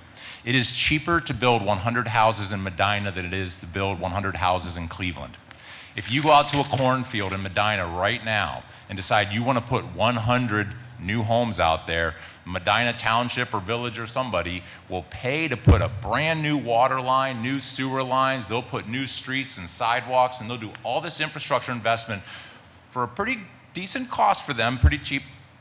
And the builder can come in and put their houses on top of it and then sell the whole neighborhood lock, stock, and barrel all at once to people that will rush in to have this nice new thing. If you try to build the same 100 houses in Cleveland, you will find that you don't have one centralized farm field that you can build on. You've got to go site to site to site to site. You can't just pile up all your stuff in the middle and tell the crews the lumber's over there. You will find out as you try to tie into our 100-year-old sewer lines, they break. They break in the process of tapping in. The cost to a builder to tap into our existing infrastructure can run anywhere from $8,000 on a good day to $18,000 on a bad day to $30,000 on a really bad day if the builder goes in there and that decrepit old sewer line cracks and now it's their fault because they're the ones out there and they've got to pay to repair this. It is detrimental and it is discouraging to developers to build on our sites. Not to mention, you might have to go in there and dig out the old house. Because remember, before we did removal, we used to knock houses into their own foundation, and you drive around Cleveland, you can see those weird little topologies, and that's a house knocked into it. You might have to remove that. You don't have to do that in a Medina cornfield. Okay, there's nothing out there. So we actually make it harder to build new housing in the city of Cleveland while having some of the most depressed local real estate values surrounding this new housing. If you go out to Medina in the middle of a cornfield, there's no depressed housing market surrounding you that's going to drag down the value of your brand new house. But if you build on Denison, you've got a junkyard, you've got the city dump behind you, and you've got the police firing range in front of you. You're going to stand there on a Saturday afternoon, you're going to hear automatic gunfire, and you're going to smell trash. That's not the place where people want to build $250,000 houses, which is about the entry price for a new house. Now, I just jumped over to Denison because I know that it's in a weird spot, right? Council lady knows what I'm talking about. You know what I'm talking about. I used to have Ridge Road. Anyway, we have challenges to build new houses in the city of Cleveland that the suburbs and exurbs do not face. They don't have to deal with this. It is unique to being an older urban environment that we have to figure out how to surmount these challenges. And if we can't, and our housing values keep going down, that's less money for everyone. Please don't let anyone in this room forget the city only collects about 15% of property taxes. The property tax bill that most people pay, we get a very small percentage of it. But the people that live in those houses might very well work in the city. They might pay income tax here in the city. They might decide that their job out in Shaker, they're better off working from home and paying the city income tax rather than the Shaker income tax now that people work from home and all this jazz. But we have no shot at that if they don't live here in the first place. If we can take a vacant lot and turn it into a house, not only do we increase tax revenue by there being a house there for the first time in a while, but also the people that move into there contribute through their payroll taxes and through their economic activity in the neighborhoods. This is a no-brainer, right? I don't have to explain that part. But what we can do with this money, with this TIF district, is actually invest in the city infrastructure that makes it more enticing for builders to build here in the first place. We can't, and this is a conversation that comes up all the time, we cannot tell one builder, hey, we like you, we're going to pay for your sewer connection, and tell the other builder to kick rocks. That's actually illegal. We can't treat people differently like that. But we can go down a street and say, this whole street's 90% vacant. We're just going to dig the thing up right now. We're going to put in a brand new sewer line, a brand new water line, some new sidewalks, and we're going to pave this sucker. And by the way, if anybody would like to come build on this street, it's all new. You're going to tie in real easy. Your tie-ins, you won't break our sewer main when you tie in, it's brand new. We can do that the same way Medina does that when they want to entice a new, it's called a PUD, a planned urban development. When they want a new PUD, they go out there and they throw in all the infrastructure. We can do some of that work street by street. We've got momentum in this neighborhood. You've got the, what's the ballpark called? League Park over there. Dave's built a nice supermarket right there. The Superior bike path thing is going down the middle. We're tying things together in the area. We've got a lot of vacancy, I think 50% vacant land in this area, where we can do entire streets and just make that street brand new for anybody that wants to build on there and make it more attractive to our builders. Mr. President, I think that this is the best use of a TIF. This is us saying we're going to take revenue and invest it back into our city. I think this is actually so clever, I'm surprised Columbus lets us do it. And if it fails, if this doesn't work, we just don't have any money in that account, right? Like if the values don't go up and we don't collect anything from this, there's just no money and it fails, that would stink. But you know, the risk is not on our current general fund. It's not revenue that we are putting up that we could potentially lose. Whereas other types of investment in projects is potentially a losing proposition. You could lose the money you invest. But this would actually just raise funds from that area and allow us to reinvest in that. I hope that this is so successful that we want to start replicating it in other areas around town. I hope that we look at this in a few years and say, oh my God, it works so well. Let's figure out the Bel Air Puritas TIF. Let's figure out the Kinsman TIF. Let's figure out the areas where we know that we need to make targeted investment. I don't think we'll ever see an old Brooklyn TIF, and I'm sorry, neighbors, I don't know that we're actually going to be the neighborhood that this is ever going to really work for. I've only got 40 vacant lots in my neighborhood. Like I said, my corner of the boat's doing nice. I just got to worry about holes in other parts of the boat. So this is exciting. I'm glad that we're finally bringing this to the table for passage. I think that we have a set of challenges in front of us that we all need to be aware of are so overwhelming. As the director said, it's like fighting with two hands tied behind your back. This at least gives us one hand that we can start swinging at some of these streets, update our infrastructure, make it more attractive for the developers to come in and put their houses down, and then you marshal all the rest of the tools. So I'll get off my soapbox, Mr. President. I don't have any questions. I stand in full support of this, and I hope my colleagues do as well. Thank you, Councilman Harsh. I have Councilman Shaw, Casey, and then House Jones to wrap us up. All right, thank you. I appreciate the comments from Councilman Harsh and the other colleagues. I had a couple questions. Thank you for your time to the team. So to the director and the chief through the chair, just wondering, so I have somewhat less of a hesitation with the district TIFs because the money is still going towards public improvements rather than towards private companies directly. That being said, I do have still some hesitations, and I wanted to understand. So this one's a district TIF. What happens, and I know we just kind of did this one with the Project Scarlet earlier today, but what happens when a company decides to move within this TIF district and they ask us for a project-specific TIF? Can you walk me through what happens to those taxes? I think, you know, my thought is that we haven't approached that yet, obviously, come across that yet, obviously, but I think we'd have the same approach, right? They would undergo scrutiny. The preference would be for them to not pull out of the district TIF. But if it's catalytic in nature and it's very likely that it will need support, given the geography, for it to happen, to start to, you know, be catalytic and allow other projects to happen, that would be a consideration.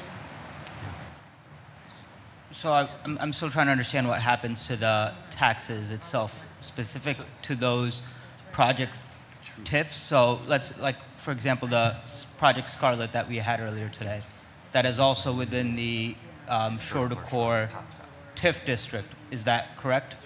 Okay, so we're saying in the district, any increase in those property taxes within that time frame is going to go into the fund for the improvements to the public areas. When we authorize the project-specific TIF for like Scarlet, we are then saying any improvements on that specific parcel, though, are going back to that developer instead of that broader fund for the public improvement. Is that correct? If we decide to pull it out of the district TIF.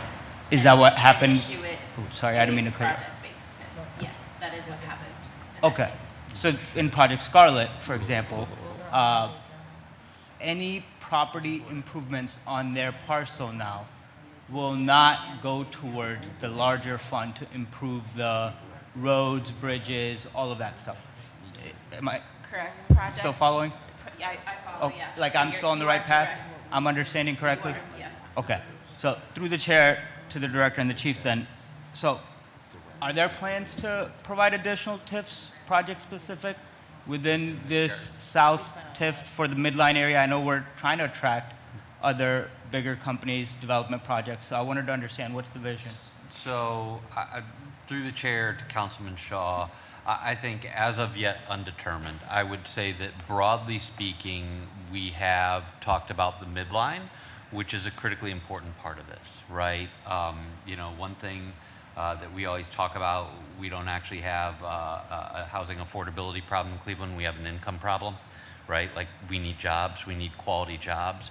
One of the things that I think makes this whole area so compelling is at the heart of it, we are taking 350 acres along the Norfolk Southern Rail line and converting it to a new business park that is anticipated to have 1,000 new jobs on it, right? Those are high quality industrial manufacturing jobs, walk to work type jobs. And undoubtedly, some of the TIF district proceeds as we work through this is like the infrastructure related to the midline, right? Again, now there's a lot of conversation that needs to happen to figure out what that means. We don't yet know what buildings are going to go on there, what the costs are of those. I think it is possible that there could be a TIF utilized to help make sense of one of those. But I'd also encourage everyone in this body, if you have not yet, to take a tour with the Site Readiness Fund of the midline and better understand what that geography looks like today. Because you can go through there and you will find sites, again, in Councilman Starr's ward, where directly across the street from housing are dilapidated and collapsing buildings on the midline that are like cancers on the community.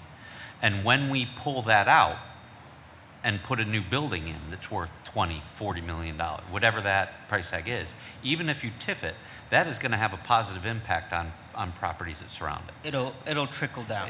Yes, in a way, right? So it will spread out and add value to properties that surround it because you're making a major investment.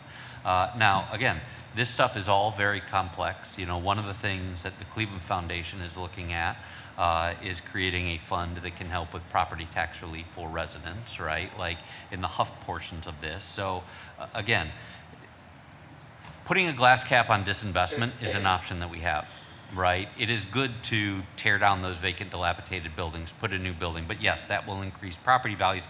In this case, though, we're capturing that increase and we're putting it back into the neighborhood for which it's being served.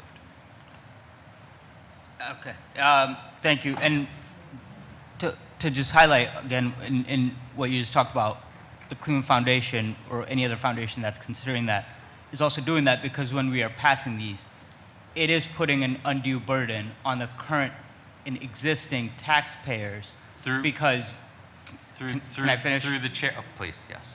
Sure.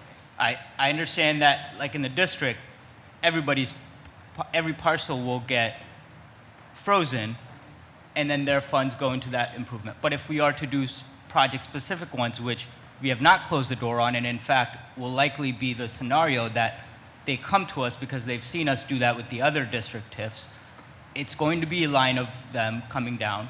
And what's going to happen is that projects like Project Scarlet are going to get to opt out of those while the residents do not have those amenities or the way to get that tax removed from theirs. So the construction, all these public infrastructure is going to fall on the people that are actually paying into the larger fund, not the project-specific ones that will get taken out.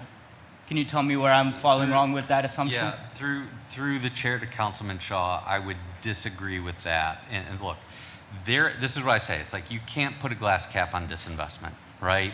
There is no way. What's a glass cap? Again, disinvestment, right? Here's a cup full of disinvestment. We can't put a cap on that and expect the people inside it to continue to somehow prosper, right? And the reality is, in any geography, right? Let's pretend that Taylor's yellow phone here is Joe or Sally Cleveland's home. And somebody comes over here and builds a $20 million building. Whether there is public incentive in that or not, the reality is that the property value is going to rise over here. It has nothing to do with the incentive. And it doesn't matter if it's a $20 million building. If the city comes in and builds new roads, if the city comes in, puts in parks, if the city comes in, it will raise the value of everyone's properties around it. So again, it is not the TIF. I don't mean everyone please go through the chair. Sure. But through it the is chair not the to the TIF chief, that is doing that. I don't. It is the investment. Hold up, Chief, if we Yes, could, sir. thank you for explanation.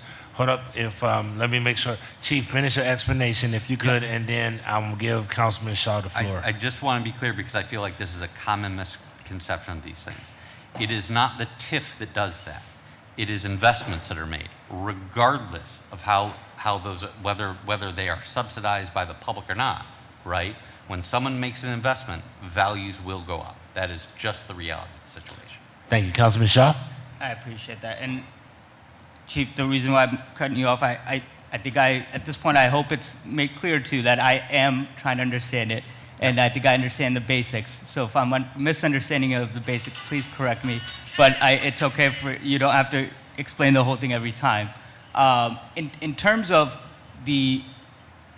how it's getting frozen, though, I still am misunderstanding why. I mean, you said it yourself. We are waiting on the future trickle-down economics of this to work and for the benefits to get back to the residents. And even the site readiness fund that you are touting, that was 100% public money from ARPA money. That wasn't some private-public partnership that said, hey, go do this. That was 100% public money, and that is the only way we're going to see any of these changes actually happen, because every time we have a public-private partnership, it is the private sector whose pockets are being lined, and it is our residents that are paying for it. I mean, even, first off, you said we are not going to be foreclosing the door for future project-specific TIFs within this area. So that's going to mean that individual companies will get a easier chance, and it's about corporate greed, and it's about companies not wanting to pay their fair share. And we should be clear about that. We can't tiptoe around the fact that, I mean, going back to what Councilman Harsh was saying, right, that example with Medina, I understand we're trying to attract jobs, we're trying to attract businesses. We're not competing with Medina, though. If there's a resident who's going to go purchase a house in Medina because it's cheaper, they were never going to move to Cleveland, because our benefit, what we're selling as a city isn't that, hey, we have a cheaper house in Medina. It's that you get to live in Cleveland, a beautiful, vibrant, diverse place on the lake that you're not going to get in Medina. And the pitch should be that we should be using our public assets and public money to develop in the way we want to force that to happen, not wait on the private companies to come around and make this happen. And let me ask you another hypothetical. What happens after 15 years, 30 years, the TIF is over, and that company decides to move? Director. So through the chair to Councilman Shaw, again, if in a theoretical scenario, if there is a company that receives a TIF to build a brand new building on land that is currently inhabited by dilapidated buildings and/or brownfields, and they leave, the value is created, the building is there, it is available for rent, and we hopefully utilize that as an asset to attract other companies and jobs. So we just pray that another company will move in. So, do you understand through the chair to Councilman Shaw, I do not view it like that at all. We are dealing with disinvestment, the likes of which most of the country cannot fathom. Our city has lost 65% of its population. Many parts of these neighborhoods are in ruins. Literally, there is a site in Councilman Starr's ward on the midline called The Ruins. right? What we are doing is comprehensively looking at how we maximize our resources, put them in, raise that area up, set the table for, yes, private investment to come in. Because ultimately, that is how we will all have money to do everything that everyone wants, right? Like, we need higher property taxes, we need more jobs, we need income taxes. This is simply us redirecting the revenues that are recreated back into the neighborhood for which we are placing it on. And And Councilman, if I could, I'm going to have Taylor, I'm going to have you make a comment, but I do want to make sure I acknowledge that the councilwoman, after Taylor's remarks, then your time is up. Either you can have closing remarks or I can put you back on the schedule. So you can let me know after Taylor's remarks if you want to continue and have closing comments or if you want me to put you back on. Okay. Okay, but Taylor? Yeah, through the chair to the councilman, I just wanted to say very quickly and echo what Chief McNair said, but also to talk about, in my view, this is not necessarily about the dollars and cents that private developers or corporations are going to receive. There is economic and quality of life benefits that'll come through the TIF that are not going to be seen on someone's bottom line. If we can recapture this funding and invest in streets, if we can build new parks, if we can have adequate lighting in neighborhoods, if we can have sidewalks that are not crumbling and prevent people from riding their bikes or walking with their children, those are things that amenize the neighborhoods for existing residents.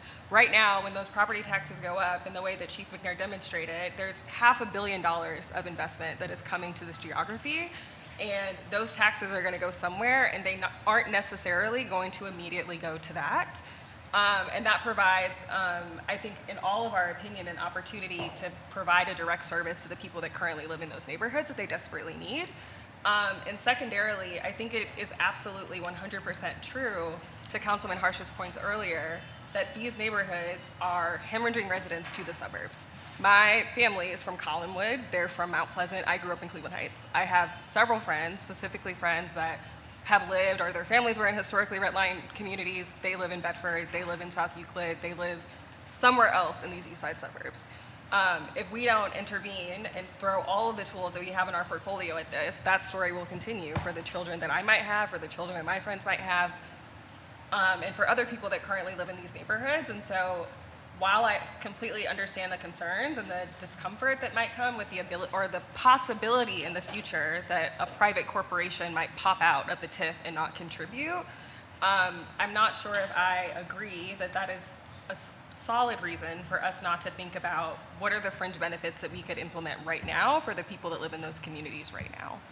Councilman, closing remarks, or did you want to go back on? Let me just do two quick things, and then you can put me on back for later. I appreciate you sharing your background and some of that information. I hear you, and let me make it clear, I'm not saying we don't invest in these neighborhoods. My point is that what's going to bring people back is affordable housing, and we're not investing in that through these TIFs. We've seen that. In fact, they're paying more money so that they don't have to make affordable housing and that they get to opt out of those things. I'll hold. Thanks. Thank you, Councilman. Councilman Brian Casey. Thank you, Mr. Chairman. Mr. Chairman, to Director Small, there is no dollars that are being put into the initiation or the startup of this TIF district, is there? Not to the TIF district, no. Okay. And then, in no part of the plan for the TIF district will there be any sort of help or compensation for individuals, and I'm more talking about homeowners who've resided there for years and have their own homes and everything. Will there be any sort of tax abatement for them once their property values increase? So, in other words, somebody who's been there for 30 years, has invested, never left the neighborhood, believed in it, but all of a sudden they're kind of getting pushed out because of the increase in property taxes. Will any of the TIF dollars be available for them as some sort of relief when this boom, this alleged boom, is going to occur? At this moment, no, but we are working with the Site Readiness Fund. They are putting together a program to like towards anti-displacement, and currently working through that structure to provide relief to those that you're speaking of.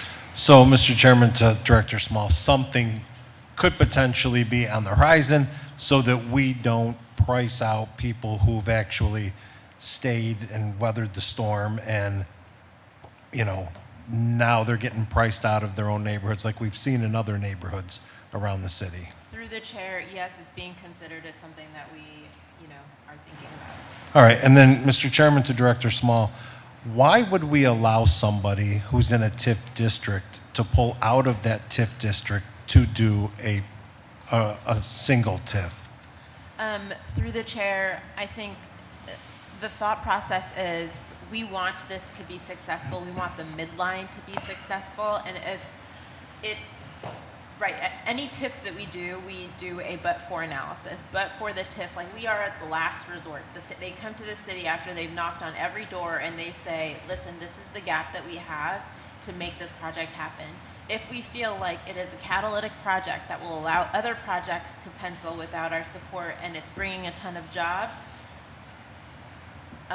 that's when the consideration is made. And Mr. Chairman, to Director Small, I think what I'm asking is that what makes a single individual TIF better than what you would get in the TIF district?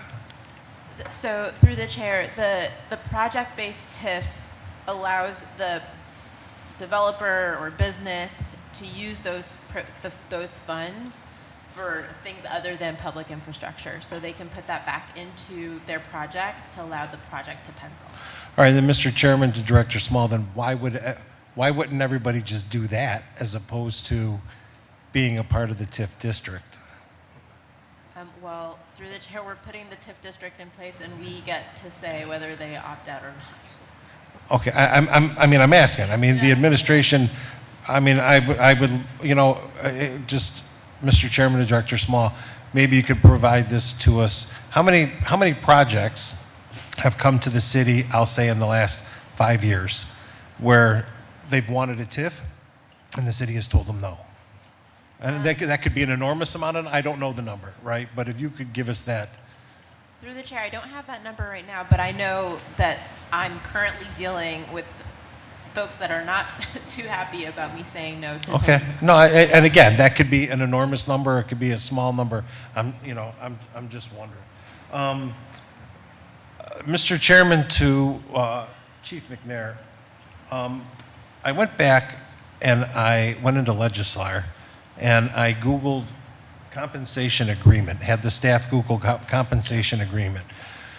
You said it was boilerplate language for TIFs. But yet when we searched the term, right, it only came up in one piece of legislation, and we went back all the way to 2006. So if it's a boilerplate language in TIFs, why wouldn't it appear in Legistar? In the legislations? Through the chair, I can't answer that question. Okay. But I know that it was, for some reason, redlined out. But again, this is my understanding, has been added to all standard TIF legislation, right?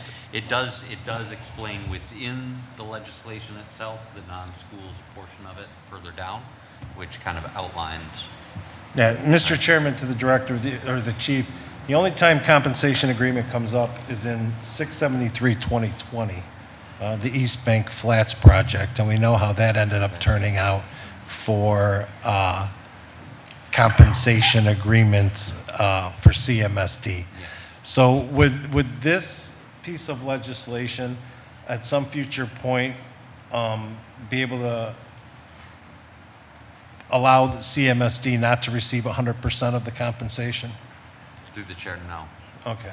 The best part of what I'm hearing about this was when Councilman Polensek asked who was going to be in charge of this, and you shook your head no, that it wasn't going to be you, and that's going to be a good thing. So, Director Small, I have all the confidence in the world that you'll guide this and you will lead us through wherever this needs to go. And Taylor, I'm sure that you're going to put together some wonderful outside entity that's going to help guide this piece of legislation.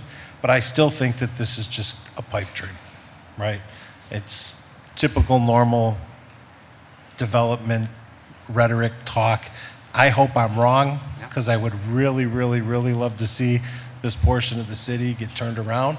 But I have absolutely zero confidence that it's going to, not on you. It's not on you, Director Small, and it's not on you, Taylor. But I have zero confidence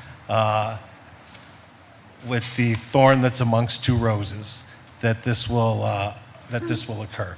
Thank you, Mr. Chairman. All right, I'm going to give Councilman Shaw another crack.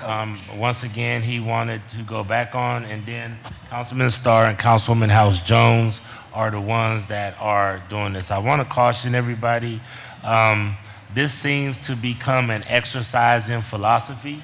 This may be a larger conversation about how do we approach economic development, but on this topic, on this specific TIF, I will allow Councilman Shaw to get back on, and then Councilman Starr and Councilwoman House Jones. Please proceed, Councilman Shaw. All right, I'll make it quick. Thanks, CP. Just two quick points I think I want to make. Going back to I think what Taylor was saying through the chair. It just happened, right? The Rocket Mortgage got public incentives earlier before my time, and then they announced after those public incentives expired that they're going to be slashing jobs and moving. I think it was more than 400 employees that we're going to be losing out of their buildings in the city. This is bound to happen because that is what these corporations and companies are looking for. They're looking for how to make the most money. And as soon as they have to pay those full property taxes that we would give them from a project TIF, they're going to move somewhere else. And that is what I meant when I was talking about a race to the bottom, that we've had this conversation before. And the bag is going to be left for future residents and the future of the children of Cleveland, because right now this is all like foregone money, whatever we want to call it, but these are tax subsidies and we're mortgaging off our future. And it's really sad for me to kind of just sit here and look at 30, 15 years when I know it's going to be, the brunt of this is going to be borne by others that are not at this table, including myself potentially, right? So once again, this is happening already where companies are getting the incentives, they meet whatever bare minimum is necessary, and then they move. And we have no way to prevent this. The only way this happens, the only way to prevent it is from actually investing in our residents and the people, not companies. But unfortunately, City Hall, including City Council and the administration, is choosing to incentivize development in a way where we give the money to developers and to companies, not to residents. I'm hoping we can change that in the future. My final point is just going to be that we keep talking about all these fancy tools and financing mechanisms. You know, they're clever. Going back to Councilman Harsh's point, he's so surprised that Columbus lets us do it. That should be a sign that it's probably not a good deal, because those people down there do not care about us. They don't care about Clevelanders, and they're letting it happen because enough private people are making money on it. What I'll say in closing is just that we're forgetting about the biggest tool that we have, which is to actually tax companies and increase those taxes, and then we deliver services with that money. Instead, we keep seeming to forego future tax revenue in the hopes that we'll provide better services now or later. And it's just a miscalculation that I think is going to be really evident later on. I yield, Chair. Thank you. Thank you, Councilman. Councilman Davis, brief point before we move to the two sponsors in this area. Thank you very much, Council President. I apologize for my late entry here. Just want to emphasize my support for this project. Using public funds to build public infrastructure is essential to me. We are a city with so many infrastructure needs, particularly in this area, but all across our neighborhoods. The idea that we have a financial tool that takes public money and puts it into public infrastructure feels very powerful to me. I said this earlier this morning, converting property tax revenues into Cleveland public power infrastructure is important to me, but all forms, water or being able to, my understanding is innovation TIF districts can also be used for home renovation programs under certain circumstances. It's very complicated, but just the needs, as Tom McNair said, the needs are infinite, resources are finite. Having a tool to support the public good and support our public infrastructure projects using public funds, very important to me, excited to support this project. Thank you. Thank you, Councilman. Appreciate it. Councilwoman House Jones, Councilman Starr did want to make a point because he said part of this is his area, but this is your show. Through the chair to the team here. So we've had a lot of conversation about this, and yes, I am supportive of this. You know, I know we had one colleague that indicated that they had 4 vacant parcels. I have over 2,000. It's not even a comparison, right? And so with that amount of vacancy, it's the compounded impact of all the negative things, of the dumping and all of the things. And there are places in the city that really need some focus and attention. And for the communities of Huff, St. Clair, Superior, and Central, being able to truly get it and to leverage opportunities where people said now they are willing and want to actually invest, and hopefully couple that investment from outside entities with everyday hardworking individuals who also want to invest and be attracted to our community. This is a pathway forward, and I will hopefully encourage this body to really think about introducing some other ideas and solutions that we can increase our tax base, and in agreements, you know, and generally, you know, our tax policy in this country, in this state, is very lopsided. But the people of this nation, the people of this state, and the people of this city are going to have to make some very real decisions as to who should pay, well, how people should be paying their fair share, right? You can look historically at our taxing system, and those who are currently leading from the federal and state government have totally decimated our taxing structure and taxing base so that people and corporations are not paying their fair share. Look at taxing policy in the last 40 years. That is not just my opinion. It is in fact, people are not paying their fair share. And the only way we can get people to do it is that you are either going to participate civically by getting leaders who understand that and will put policy and pass policies to do that on the federal and state level, or we're just going to continue to be here going back and forth. Like, money comes from 2 places, people and the profits. And the people are definitely, everyday hardworking people are definitely being taxed out of that.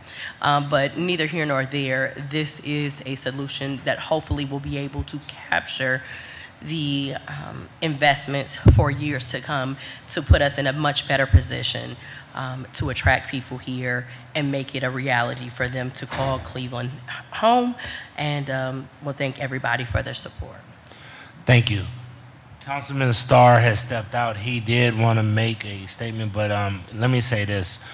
This is one thing that this is highlighted, and I know that we brought in economic development to do one presentation, is highlighted a lot of conversations about philosophically what works best for Cleveland. I want to go back to how big of a scale should we have? We need to start thinking about that now, because one thing about being a council person, you learn, like, you know, I'm a big Mafia movie fan, Meyer Lansky, everybody gets their piece.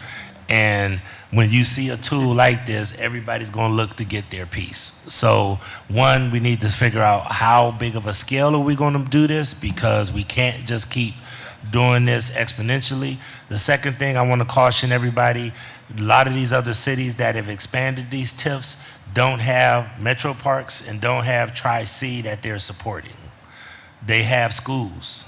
And we, for whatever reasons and decisions that have been made, supported a lot of our metro parks, our Tri-C, and I think I'm missing something else. But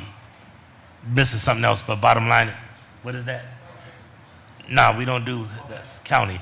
But bottom line is, we have other responsibilities. So we need to really determine scale, because those institutions are important to our ecosystem as well. And those are institutions we don't want to start scaling back one in order to lift up another one. You know, I also want to caution everybody that, you know, people could take and invest their money wherever they want to.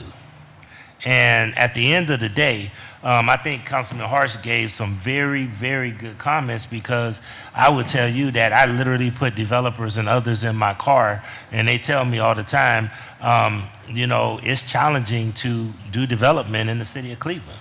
And all I'm trying to say is that we have to learn how to make sure that we always advocate for people, but we also have to attract private investment. Government, I just got back from a convening with all the council presidents in the major large cities across the country.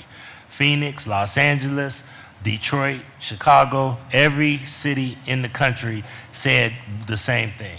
Government is not going to be able to do this alone. You can only do this through making sure that you attract private investment. Now, once again, I think that, you know, I didn't make the rules, but at the end of the day, I've learned how to play the game. And if you don't play the game, you don't even have a chance to win. So all that I'm saying is, I think that this is a very good, innovative project, but I do want us to be very careful of how we're using this tool, and see how successful this is before we embark upon jumping into other areas. And then I do want to make sure that we get regular updates on how this is going, okay? All right, that being said, I was trying to stall till Councilman Starr got back, but he is not here. Therefore, the show must go on. Ordinance number 615-2026, as amended, stands approved. All right, thank you. And we are at our last piece of the puzzle for the day. Look at that. Thank you all. And Director, I'm gonna give you a piece of advice. In this business, you gotta have thick skin and a short memory. Had for a long time. Okay, all right. Or no memory. Yeah, exactly. All right, thank you. All right, next up is council piece, and I believe Attorney Scalish is going to be joining us up here. Hold up, I don't see there. Where's there is it? Oh, is it just one? I thought there was a safety piece. I thought there was a safety piece. Oh, you're right, we didn't do it. Don't go away. Go back. Hold up, we got one more development piece. I apologize. I don't have a safety piece. This is it. I thought we had a safety piece. What safety? Oh, they don't? All right, this is ordinance number 763-2026 by Councilmember Santana and Griffin by departmental request, an emergency ordinance to amend the title and section 1, 2, and 4 of ordinance number 671-2023, passed June 5, 2023, as amended, relating to various contracts to provide financial assistance to projects providing housing in the city of Cleveland to add the Department of Development. Director. Thank you, Chair. This is the last of the cleanup pieces for today. And I have with me two members of the major projects team that can speak to the specific changes on projects that we're working on that are leading to some of the changes here. But to summarize, this is allowing the Director of the Department of Development to enter into one or more contracts.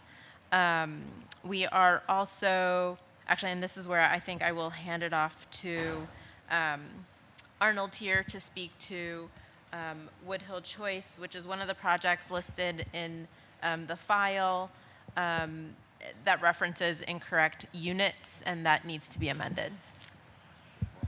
To the chair, to the council, I'm Art Lockett. I'm the project manager for the Woodhill Development.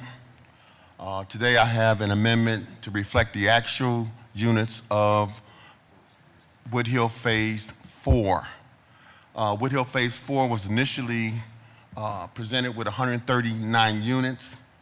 That project has been split into two phases. Those phases are Woodhill Center North, which will be 82 units, and Woodhill South, which is 55 units, for a total of 137 units. So the units have not really changed substantially. What has changed is the actual number of the units that was recorded initially, which was 139 for the Woodhill Phase 4 project. And then the other amendment is for the Allen Estates project, and I will let Cecilia speak to that.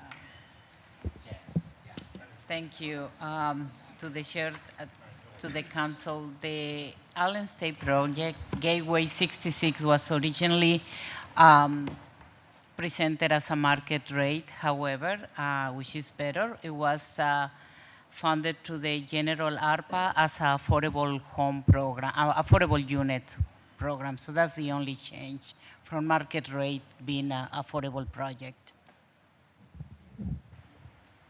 Okay. Anyone else on the list for questions? Okay. Councilman Casey? Thank you, Madam Chairwoman. Madam Chairwoman, Mr. Director, we're not putting any additional dollars in, right? We're just changing everything. All the money's been allocated. There's no money involved here. Just coming up with changing the right. Yep, they're just. But funding the extra units, right? But you're using the original dollars to fund the, so we're not putting any additional dollars into this, right? I think we put, what, $5 million into this? Is that what, right? Am I correct? Right. Roughly, and we're not adding any, you're not asking for any additional dollars, we're not putting any additional dollars. The project's still within budget, everything's good, you're good to go, correct? I just Through want the to make chair, sure. that's correct. Okay, thank you. Thank you, Councilman. Councilman Shaw?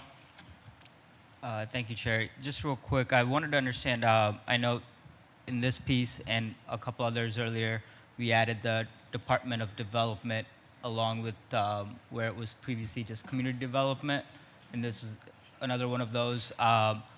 Somewhat related, the Housing Plan 2030 that the city, we finished in 21, I believe, put forth a report card that I think either CD or some department was supposed to provide annual report card on our status with how many housing units we've built, how many affordable housing units we've built, and this was supposed to happen annually since 2022. It's my understanding this hasn't happened at all since this was done. This housing plan was adopted back in 21. I've spoken with the director for community development. She indicated there was really no bottom liner for this. So I wanted to just understand now that Department of Development is taking over some of the portfolio being added into it. Is that something that we can get for the past couple of years and at least for this year as well of an analysis or a reduction of like, okay, for 2025 with city subsidies and money, we were able to develop or we supported the construction of X number of housing units, X number of affordable units. That kind of report card, I'm happy to point out where that is, but like I said, that report card is pretty clear in the Housing Plan 2030, so I'm just wondering if, Director, through the chair, if that's something that you think the Department of Development would be able to take on. Through the chair, we currently track, anything that we provide, like any subsidy for, so any job creation, anything that we're receiving out of the dollars we put out to support a project, we currently track through our post-closing team, so it's certainly something that our department will be able to support. As for what's happened previously with community development, I can't speak to. Okay, thank you. Thank you, Chair. Thank you. I have Councilman Casey, or did Casey do his? Okay. All right. Seeing no other questions, and once again, this is a project in Ward 6. Thanks to my colleagues for supporting this. Seeing no other questions, ordinance number 763-2026 stands approved. All right. Thank you. All right. Last but not least is the council ordinance, and Attorney Scalish, if she could come to the table. This is ordinance number 878-2026 by Councilmember Griffin, an emergency ordinance authorizing the clerk of council to enter into an agreement with American Legal Publishing for the professional services necessary to provide online access and web hosting services for the charter and the codified ordinances to edit and post all new amendatory ordinances online, update the code online regularly, edit and print replacement pages with updates to the code and other services as it may be necessary for code supplementation, and to authorize any amendments to the contract that may be necessary for additional printings of the codified ordinances during the term. Attorney Scalish.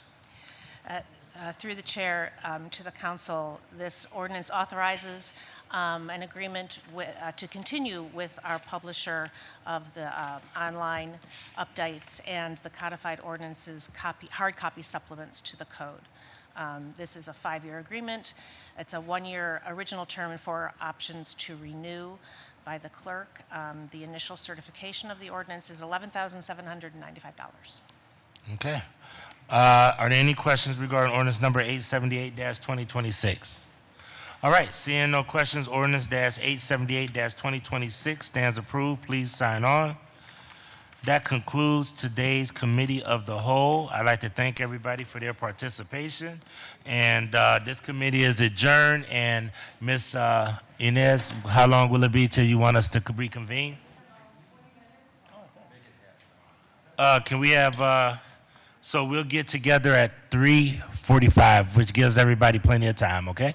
3:45. This committee is adjourned. Please reconvene in the council headquarters at 3:45. Across the hall at 3:45.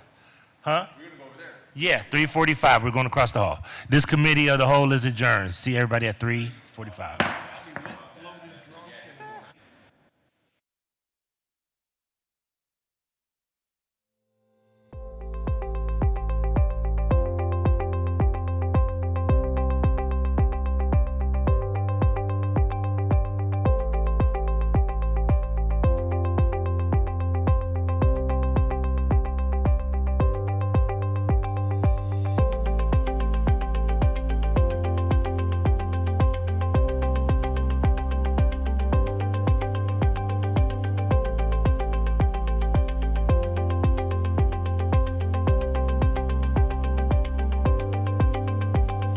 Mr. Stockdale, will you please call the motion?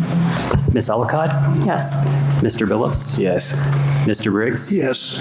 Ms. Jones? Yes. Pastor Jones? Yes. Mrs. LeBrun? Yes. Motion passes with 6 votes.